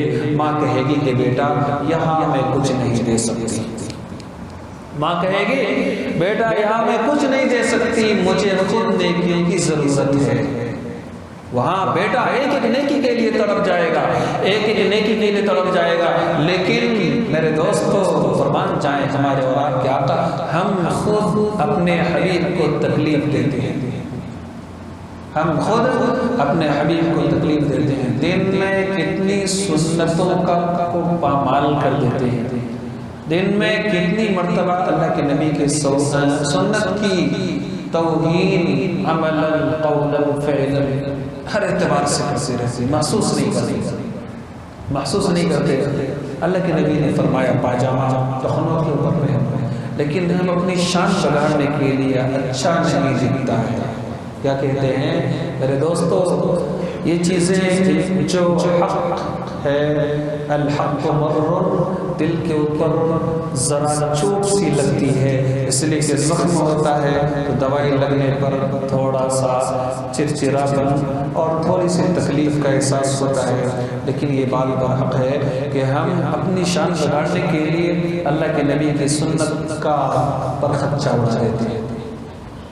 نماز پڑھنے کے لیے جب آتے ہیں تو پینٹ جو ہے موڑ لیتے ہیں، ہے نہیں ہمارا معاملہ، پینٹ موڑ لیتے ہیں اور نماز میں شامل ہوتے ہیں، اور نماز کے بعد جو ہے بالکل پھر ویسے ہی کر دیتے ہیں، ٹخنے کے نیچے لنگی ہو یا پینٹ ہو یا پاجامہ، ایک تو پہلے سے حرام ہے نمبر 1، نمبر 2 پر آپ نماز کے لیے آتے ہیں اس کو ایسے موڑتے ہیں، ہے نہیں، ایسے موڑ لینے سے سلائی الٹی ہو جاتی ہے، نماز مزید مکروہ ہو جاتی ہے، نماز کیا ہو جاتی ہے، مکروہ ہو جاتی ہے موڑنے سے۔ تو کیوں نہ ہم، نبی کی سنت ہے کہ اپنا پاجامہ ما اسفل من الکعبین من الازار فی النار، نبی کا فرمان ہے، تو ہم یہ ایک مثال تھی جس کو میں نے بطور مثال سے بیان کیا کہ ہم دن بھر میں کتنی مرتبہ اپنے حبیب کی سنت کی توہین کر دیتے ہیں، چھوڑ دیتے ہیں، اور جو ہے اس کی طرف خیال نہیں کرتے ہیں کہ جس نبی سے ہم نے قیامت کے دن شفاعت کی امید لگائی ہوئی ہے، اسی نبی کی سنت داڑھی پر سجاتے ہوئے کتراتے ہیں کہ بھائی داڑھی رکھنا سنت ہے، بس نہ واجب نہیں ہے، فرض نہیں ہے نا، سنت ہے۔ کیا میرے دوستو، کیا نہیں، بات صحیح ہے، سنت ہے، اگر واجب کر دیا جاتا، فرض کر دیا جاتا تو پریشان ہو جاتے اور فرض کا گناہ بڑھ جاتا۔ اگر سنت کی محبت ہے، نبی کی محبت ہے نا، تو چہرے پر داڑھی سجاؤ، نبی کی محبت ہے نا، سنت کے مطابق کھانا کھاؤ، نبی سے محبت ہے نا، سنت کے مطابق سو، نبی سے محبت ہے نا، سنت کے مطابق اپنی اولاد کی شادیاں کرو، تب قیامت کے دن اپنے حبیب سے شفاعت، اپنے حبیب سے جو ہے شفاعت کی امید اور آس لگا کر بیٹھو کہ ہاں میں نے میرے نبی کی سنت پر عمل کیا ہے، ان پر درود بھیجا ہے، تو میرے لیے شفاعت کریں گے۔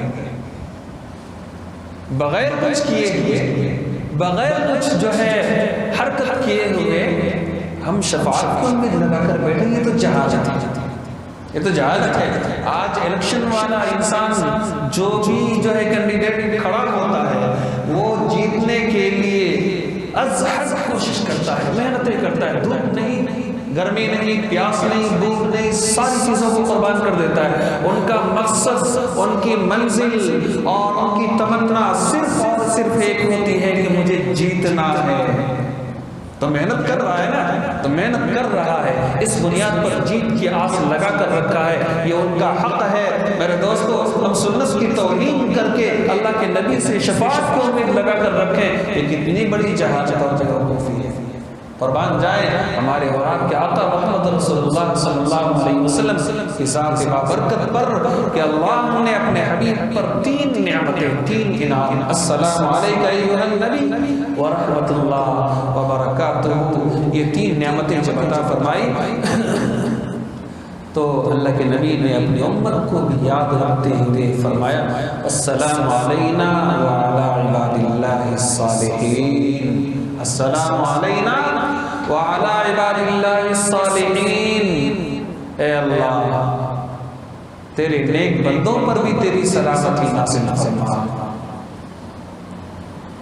تو سرکار دو عالم محمد رسول اللہ صلی اللہ علیہ وسلم ہماری اور آپ کی یاد عرش معلیٰ کے پاس اللہ رب العزت کے دربار میں بھی نہ بھولیں۔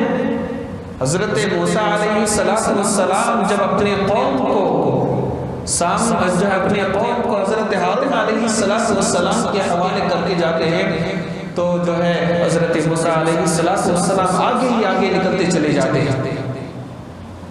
ما عجلک عن قومک یا موسیٰ قال هم اولائی علی اثری، اللہ رب العزت نے فرمایا موسیٰ یہ کیا کس چیز نے تم کو جلدی میں ڈال دیا ہے؟ آپ کی قوم کہاں ہے؟ آپ تو محبت میں جلدی آ گئے لیکن آپ نے اپنے قوم کو چھوڑ دیا۔ حضرت موسیٰ علیہ السلام نے فرمایا ہا اولائی اثری، اے بار الہ وہ بھی میرے پیچھے پیچھے آ رہے ہیں، میں محبت میں جلدی آپ کے پاس پہنچ گیا لیکن ہمارے اور آپ کے آقا محمد رسول اللہ صلی اللہ علیہ وسلم نے محبت میں آ کر ہمیں اور آپ کو بلایا نہیں بلکہ یاد فرمایا، اللہ سے سلامتی کی دعائیں کروائی، السلام علینا وعلی عباد اللہ الصالحین۔ میرے دوستو عرش معلیٰ پر یہ عظیم ترین نعمت ہے، اور جب السلام علینا وعلی عباد اللہ الصالحین بندوں کی سلامتی کے لیے دعا کی گئی تو اللہ رب العزت نے چاہا کہ جس طرح میرے آخری نبی میرے حبیب کو میں نے آسمان پر بلا کر معراج کروائی ہے، میرے بندوں کو بھی معراج کروائی جائے۔ میرے دوستو آج ہماری اور آپ کی معراج کی رات ہے، ہمارے اور آپ کے لیے بشارت ہے، خوشخبری ہے۔ کس بنیاد پر کہہ رہا ہوں میں؟ اس لیے کہ اس رات میں اللہ رب العزت نے ہمیں اور آپ کو یاد فرما کر نماز جیسی عظیم الشان عبادت عطا فرمائی۔ الصلاۃ معراج المؤمنین، نماز مؤمنین کے لیے معراج ہے۔ سدرۃ المنتہا سے آگے میرے حبیب کی معراج ہے تو نماز میرے نبی کی امت کی معراج ہے۔ تو اللہ رب العزت نے 50 نمازیں سرکار دو عالم محمد رسول اللہ صلی اللہ علیہ وسلم پر نازل فرمائی اور فرمایا کہ جاؤ میرے حبیب میری امت سے کہنا کہ میرے بندوں سے کہنا کہ میرا بندہ جب بھی نماز پڑھے گا تو جب بھی سجدے کرے گا تو گویا کہ وہ رحمان کے دونوں قدموں کے درمیان میں سجدہ کرے گا۔ آپ محسوس کریں اس بات کو کہ میری یہ پیشانی جو ٹکی ہے زمین پر تو رحمان کی دونوں قدموں کے بیچ میں جھکا ہوا۔ یہ احساس اگر پیدا کرنے میں کامیاب ہیں، رکوع میں میں میرے رب کے سامنے جھکا ہوا ہوں، میرا رب سب سے عظیم ہے، سبحان ربی عظیم، میرا رب جو ہے سب سے عظیم ہے۔ یہ احساس ہی نماز کی سب سے اعلیٰ ترین جو ہے سب سے اعلیٰ ترین نماز کا درجہ ہے۔ تو فرمایا صلاۃ معراج المؤمنین، نماز مؤمنین کے لیے معراج ہے۔ جاؤ میرے حبیب میرے بندے کو نماز کی تاکید کرو۔ 50 نمازیں لے کر محبت میں نکل کر چلے آئے۔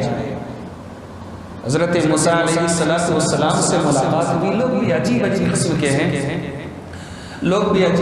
کے ہیں، سوال بھی عجیب انداز سے کرتے ہیں کہ بھئی حضرت موسیٰ علیہ جب اللہ کے نبی جب معراج سے واپس آنے لگے 50 نمازوں کا تحفہ لے کر، راستے میں جب حضرت موسیٰ سے ملاقات ہوتی ہے تو یہ واپسی آپ کی کس سواری سے ہوئی تھی؟ پھر حضرت موسیٰ جو ہے واپس آپ کو بھیج رہے ہیں تو کون سی سواری پر گئے تھے؟ اس میں تحقیق کرنے کی ضرورت میرے دوستوں نہیں ہے، نہ اس سے ہمارا کوئی مسئلہ وابستہ ہے، بلکہ ہم اس کی عظمت کی نگاہ سے سنیں اور نعمت یا محبت کی نگاہ سے سنیں کہ اللہ رب العزت نے ہمیں یہ نعمت عطا فرمائی۔ تو میں کہہ رہا تھا کہ حضرت موسیٰ علیہ السلام سے ملاقات ہوتی ہے تو حضرت موسیٰ علیہ السلام نے سوال کیا کہ یا رسول اللہ، آپ کو اللہ رب العزت نے کیا عطا فرمایا؟ تو اللہ کے نبی نے فرمایا کہ میری امت کے لیے اللہ نے 50 وقت کی نمازوں کو فرض فرمایا۔ حضرت موسیٰ سر پکڑ کر بیٹھ گئے، کہنے لگے ہے اللہ، یہ کیا معاملہ ہے؟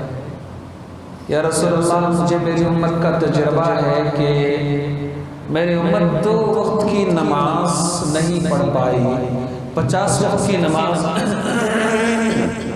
کیا پڑھ پائے گی آپ کی امت؟ تو اللہ کے نبی صلی اللہ علیہ وسلم نہیں جا رہے تھے، اصرار فرمایا کہ آپ جائیے، آپ کی امت 50 وقت کی نماز کا اہتمام نہیں کر پائے گی، مجھے تجربہ ہے، جائیے۔ اللہ کے نبی اصرار کے اوپر واپس گئے۔ اس طرح سے 2-3 مرتبہ جب واپس آنا جانا لگا رہا، حضرت موسیٰ پیچھے لگے رہے۔ اس اعتبار سے یوں معلوم ہوتا ہے کہ ہمارے اوپر حضرت موسیٰ کا بہت بڑا احسان ہے۔ اگر حضرت موسیٰ علیہ السلام سے ملاقات نہ ہوتی تو میرے دوستو 50 وقت کی نماز، آج 5 وقت کی نماز ہمارے لیے مشکل ہو جاتی ہے۔ ہم کہتے ہیں کہ بھئی ٹائم نہیں ملتا تو نماز کیسے پڑھیں؟ اگر 50 ہوتی تو پھر کیا کیا؟ تو حضرت موسیٰ علیہ السلام نے بار بار آپ کو واپس بھیج کر تخفیف کروایا، کم کروایا۔ جب 50 سے 5 پر آ کر مسئلہ اٹک گیا، حضرت موسیٰ نے فرمایا کہ جاؤ، پھر جاؤ۔ اگر ابھی جاتے تو 5 کے بجائے 3 یا 2 رہ جاتا، لیکن اللہ کا عجیب نظام ہے، اللہ کی قدرت کہہ لیں اس کو، کہ 5 متعین کرنا مقصود ہوگا۔ حضرت موسیٰ علیہ السلام کے کہنے پر اللہ کے نبی نے فرمایا کہ اب مجھے شرم آتی ہے بار بار مجھے جاتے ہوئے، اب میں نہیں جاؤں گا۔ اب دیکھیں کہ ذہن کے اندر سوال ہوتا ہے کہ 5 مرتبہ آنا جانا کیوں کروایا گیا؟ تو محدثین فرماتے ہیں کہ دراصل یہ بھی اللہ کے نبی صلی اللہ علیہ وسلم کی عظمت اور تجلیات الہی کو جو ہے قلب اطہر کے اندر برداشت کرنے کی طاقت کو دکھلانا مقصود تھا۔ اور راستے میں چونکہ حضرت موسیٰ سے ملاقات ہوتی ہے نا، یہی موسیٰ ہے کہ جس نے اللہ سے مطالبہ کیا، درخواست کی تھی، رب ارینی انظر الیک، کہ اللہ میں تجھے دیکھنا چاہتا ہوں۔ تو حضرت موسیٰ کو کھڑا کروا کر گویا کہ یوں بتا دیا گیا کہ موسیٰ دیکھو یہ آخری نبی، ان کا مقام اتنا اونچا، ان کا قلب مبارک اتنا مضبوط کہ آپ کا دل میری تجلی کو برداشت نہیں کر پا رہا تھا۔ ایک ہی بار میں آپ بے ہوش ہو کر گر پڑے۔ میرا حبیب دیکھو بار بار جا کے آ رہا ہے، میرا حبیب بار بار جا کے آ رہے ہیں، لیکن انہیں کچھ بھی محسوس نہیں ہو رہا ہے۔ کتنی بڑی محبت ہے۔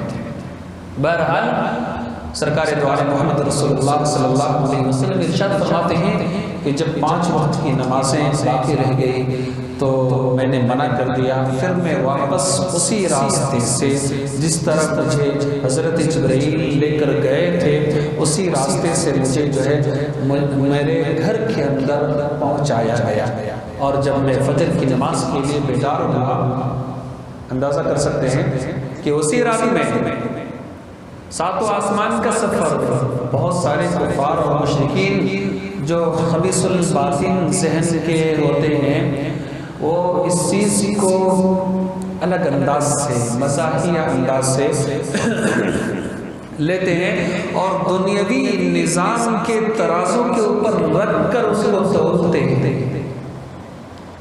دنیا کے نظام کے ترازو کے اوپر رکھ کر اس کو تولتے ہیں۔ صحیح بات ہے بھائی کہ ایک ہی رات میں، وہ بھی چند لمحوں میں ایک آدمی ساتوں آسمان کا سفر، جنت و جہنم کی سیر، ساری چیزوں کو دکھلایا گیا، پھر واپس بھی آئے اور آپ فجر کی نماز کے لیے بیدار بھی ہوتے ہیں، یہ خرق عادت ہے۔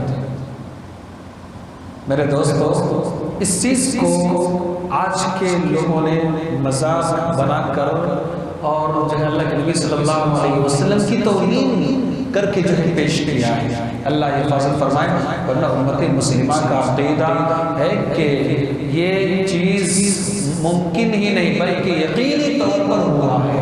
اور ایمان بھی تو نام ہے اسی چیز کا نا، کہ جو قرآن کریم نے جو کہہ دیا، ہمارا کام ہے اسے مان لینا، اس پر چو چرا کرنا ہمارا کام نہیں ہے۔ ہمارا کام تو ہے کہ اللہ نے فرمایا نماز تو نماز، روزہ تو روزہ، زکوٰۃ تو زکوٰۃ، کیا کیوں کیسے، یہ خبیث الباطل لوگ جو ہے سوال کیا کرتے ہیں۔ تو اللہ کے نبی فرماتے ہیں کہ میں نے اپنی معراج کا تذکرہ جب جو ہے میرے گھر کے اندر ام ہانی سے کیا تو ام ہانی نے مجھے منع فرمایا، کہنے لگے کہ یا رسول اللہ آپ جو ہے کسی کے سامنے اس چیز کو بیان نہ کریں ورنہ آپ کو جو ہے لوگ مذاق اڑائیں گے۔ اللہ کے نبی صلی اللہ علیہ وسلم نے حضرت ابو بکر کے سامنے بیان فرمایا تو حضرت ابو بکر نے اس چیز کو مان لیا، کہا کہ ہاں جب اللہ کے نبی بول رہے ہیں تو یہ برحق ہے، آپ کو معراج ہوئی ہے یہ برحق ہے۔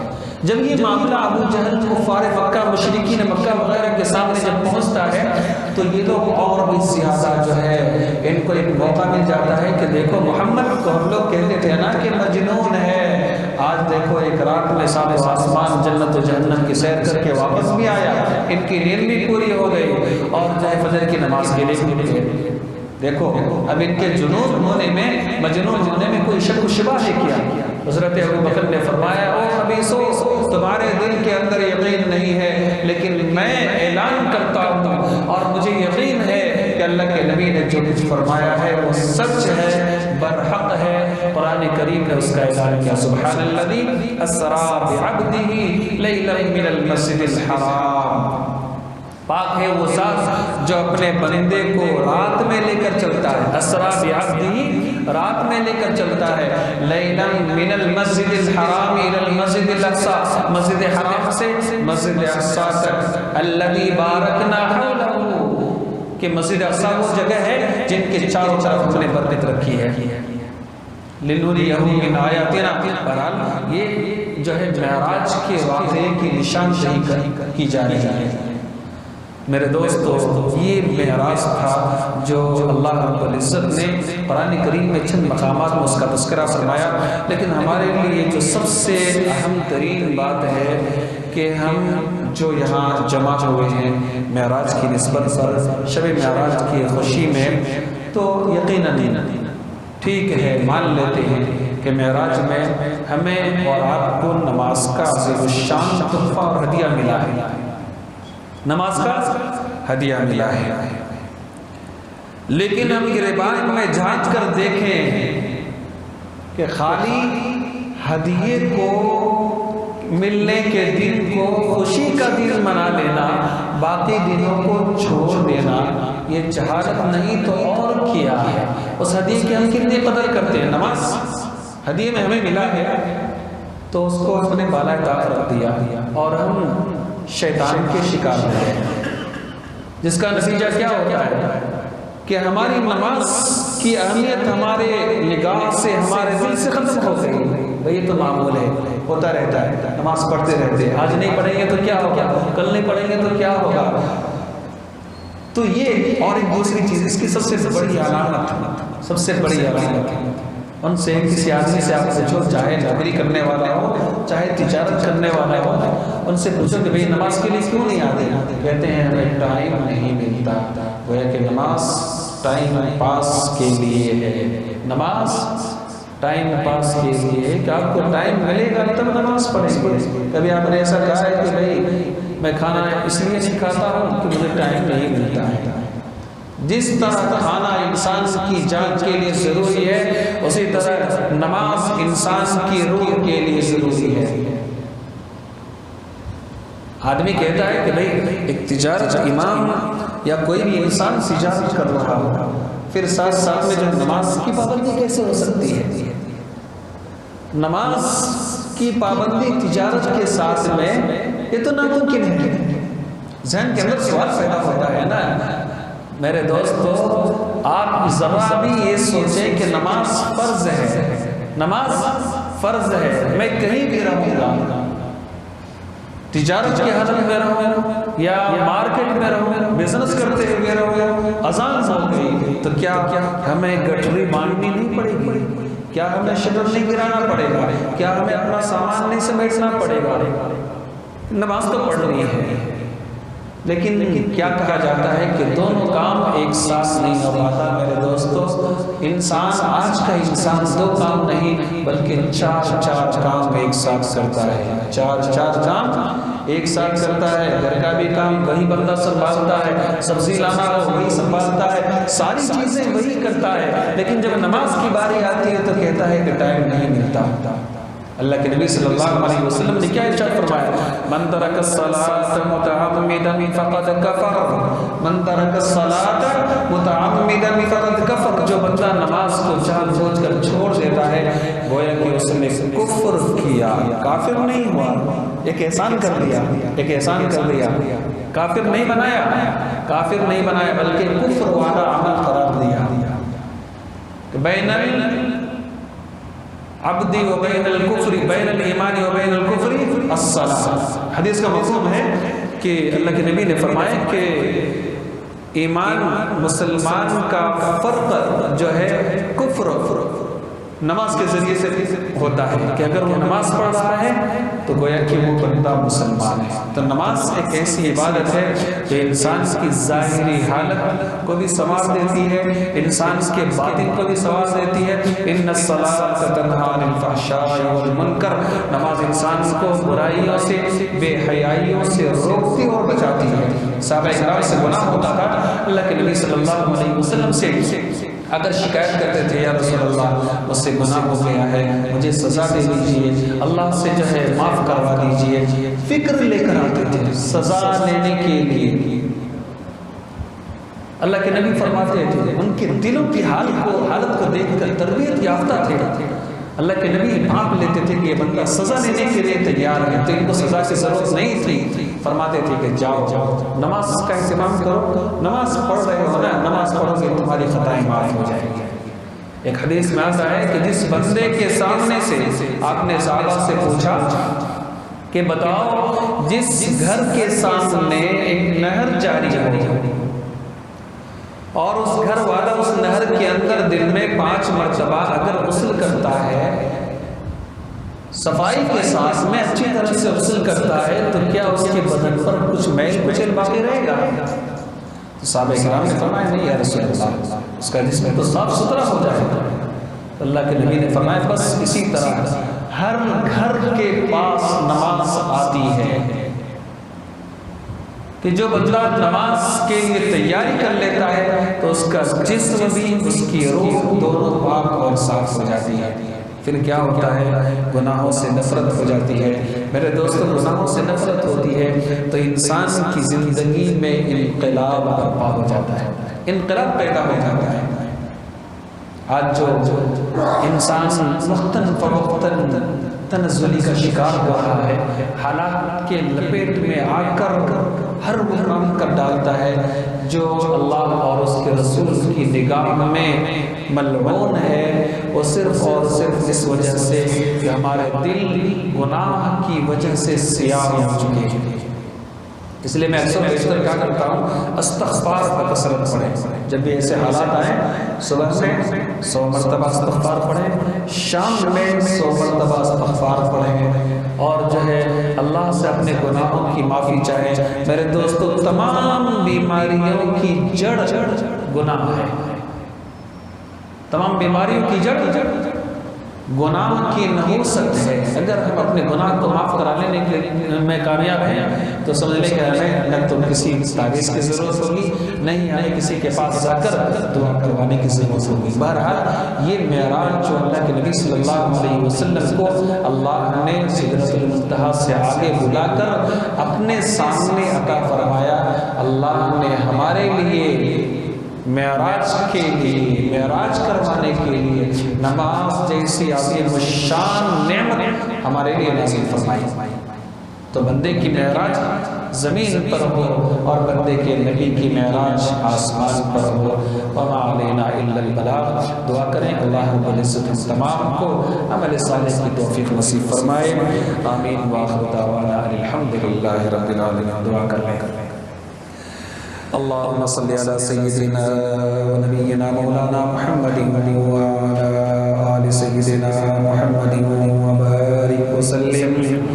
اللہم لا الہ الا هو الحی القیوم وعنت الوجوہ للحی القیوم لا الہ الا انت سبحانک انا کننا من الظالمین۔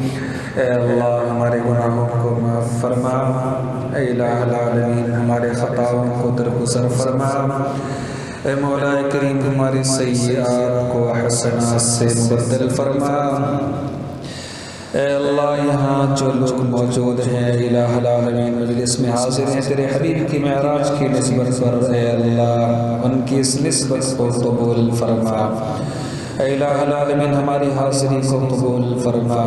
اے مولا کریم یہاں جتنے بھی لوگ اپنی نیندوں کو قربان کر کے اپنے نرم نرم بستروں کو چھوڑ کر تیری باتوں کو، تیرے کلام کو، تیرے نبی کے فرمان کو سننے کے لیے بیٹھے ہیں، اے اللہ ان میں اعمال صالحہ کی توفیق پیدا فرما۔ اے الہ العالمین ہمیں بھی اعمال صالحہ کی توفیق عطا فرما۔ اے اللہ ہمیں اپنی نافرمانیوں سے، اپنی معصیتوں سے، گناہ کبیرہ سے حفاظت فرما۔ اے الہ العالمین اے مولا کریم رزق حلال کے فیصلے فرما۔ اے اللہ رزق حرام سے، سود اور رشوت کی لعنت سے حفاظت فرما۔ اے الہ العالمین صحت، عافیت، تندرستی نصیب فرما۔ ہم میں سے ہر ایک کی زندگی میں خوشیاں عطا فرما۔ اے اللہ تکالیف سے، پریشانیوں سے حفاظت فرما۔ اے مولا کریم جن گھروں میں جوان بیٹیاں ہیں، شادی کے لیے پریشان ہیں، ان کے پاس میں رقم نہیں، مال نہیں، معاشرہ اے اللہ رسم و رواج کے جو ہے ناسور میں لپٹ کر اے مولا کریم تباہ ہو چکا ہے۔ اے الہ العالمین تیرے حبیب کے طوفیل میں ہمارے معاشرے سے ہر قسم کے برے رسم و رواج کو ختم فرما۔ اے اللہ ان بچیوں کی شادیوں کے وسائل کو آسان فرما۔ اے الہ العالمین بچیوں کے ماں باپ جو دن رات محنتیں کر رہے ہیں صرف اس لیے کہ میری بچی کا نکاح، میری بچی کو بہترین شوہر، بہترین دلہا مل جائے، اے اللہ ان کی محنتوں کو بھی قبول فرما۔ اے الہ العالمین ان کی بچیوں کی جائز تمناؤں کو بھی پورا فرما۔ اے الہ العالمین ان بچیوں کے گھروں کو آباد فرما۔ اے اللہ ان کی شادیوں میں جو بھی پریشانیاں ہیں، تکالیف ہے، اے الہ العالمین ان کی پریشانیوں کو، ان کی تکالیف کو آسان فرما۔ اے اللہ جو بھی اولاد ہیں، اولاد کے لیے بے چین ہیں، انہیں بھی نیک صالح اولاد نصیب فرما۔ اے الہ العالمین جو بیمار ہیں، ہاسپٹلوں میں ایڈمٹ ہیں، اے اللہ پیسے نہیں ہیں، علاج کے لیے تڑپ رہے ہیں، اے اللہ ڈاکٹر ڈاکو بن کے ان کے مالوں کو لوٹ رہے ہیں، اے الہ العالمین ایسے ڈاکٹروں سے بھی حفاظت فرما۔ اے اللہ اس قوم کو ایسے ڈاکٹر عطا فرما جن کے ہاتھوں میں شفا ہو، اس قوم کے لیے ایسا معالج متعین فرما جس معالج کی تحریر میں، جس معالج کی متعین کردہ دواؤں میں شفا ہو۔ اے اللہ اے الہ العالمین صحت، عافیت، تندرستی نصیب فرما۔ اے مولا کریم اے الہ العالمین حاضرین مجلس کے جائز ارمانوں کو پورا فرما۔ اے اللہ ہم نے معراج کے تعلق سے جو بیان کیا ہے، جہاں غلط بیانی ہوئی ہے اے اللہ معاف فرما۔ اے اللہ جہاں ہم نے صحیح کہا ہے اسے اپنے دربار میں قبول فرما۔ اے اللہ اس معراج کے صدقے میں تیرے حبیب کے سدرۃ المنتہا پہنچنے کے توفیل میں ہمیں بھی اپنے گھر کی زیارت نصیب فرما۔ اے الہ العالمین یہاں جتنے بھی لوگ موجود ہیں ان تمام کو حج مبرور عطا فرما۔ اے مولا کریم اے اللہ ہمارے ملک کے جو حالات بدل رہے ہیں، سیاسی حالات چل رہے ہیں، اے اللہ پوری قوم کو، ہماری قوم کو ایسا لیڈر عطا فرما جس لیڈر کے اندر ہم سب کے لیے خیر ہو۔ اے اللہ خیر والا لیڈر عطا فرما۔ اے الہ العالمین ظالم حکمرانوں سے، ظالم سیاستدانوں سے ہماری ماں بہنوں کی، ہمارے دین و ایمان کی حفاظت فرما۔ اے الہ العالمین ہمارے ملک کے اینٹ کی حفاظت فرما۔ اے اللہ ہمارے ملک کی ایسے ناہنجار کمینوں سے، ایسے ناہنجار سیاستدانوں سے حفاظت فرما۔ اے الہ العالمین ہمارے اس ملک پر اپنی رحمتوں کا نزول فرما۔ اے اللہ اپنی نظر کرم کا اے اللہ فیصلے فرما۔ اے مولا کریم دشمنان اسلام کو نیست و نابود فرما۔ اے اللہ دشمنان اسلام کے مکر و فریب کو، ان کی تدبیروں کو، ان کی پلاننگ کو ناکام و نامراد فرما۔ اے اللہ دشمنان اسلام کی صفوں میں دراڑ پیدا فرما۔ اے الہ العالمین دشمنان اسلام کی صفوں میں اختلاف اور بگاڑ پیدا فرما۔ اے اللہ اسلام کا بول بالا فرما۔ اے مولا کریم اے الہ العالمین مسلمان کو عزت آب و نصیب فرما۔ اے اللہ ہر جگہ ہم ذلیل اور رسوا ہو رہے ہیں، اے الہ العالمین ہمیں اپنا سر اوپر اٹھاتے بے شرم آتی ہے۔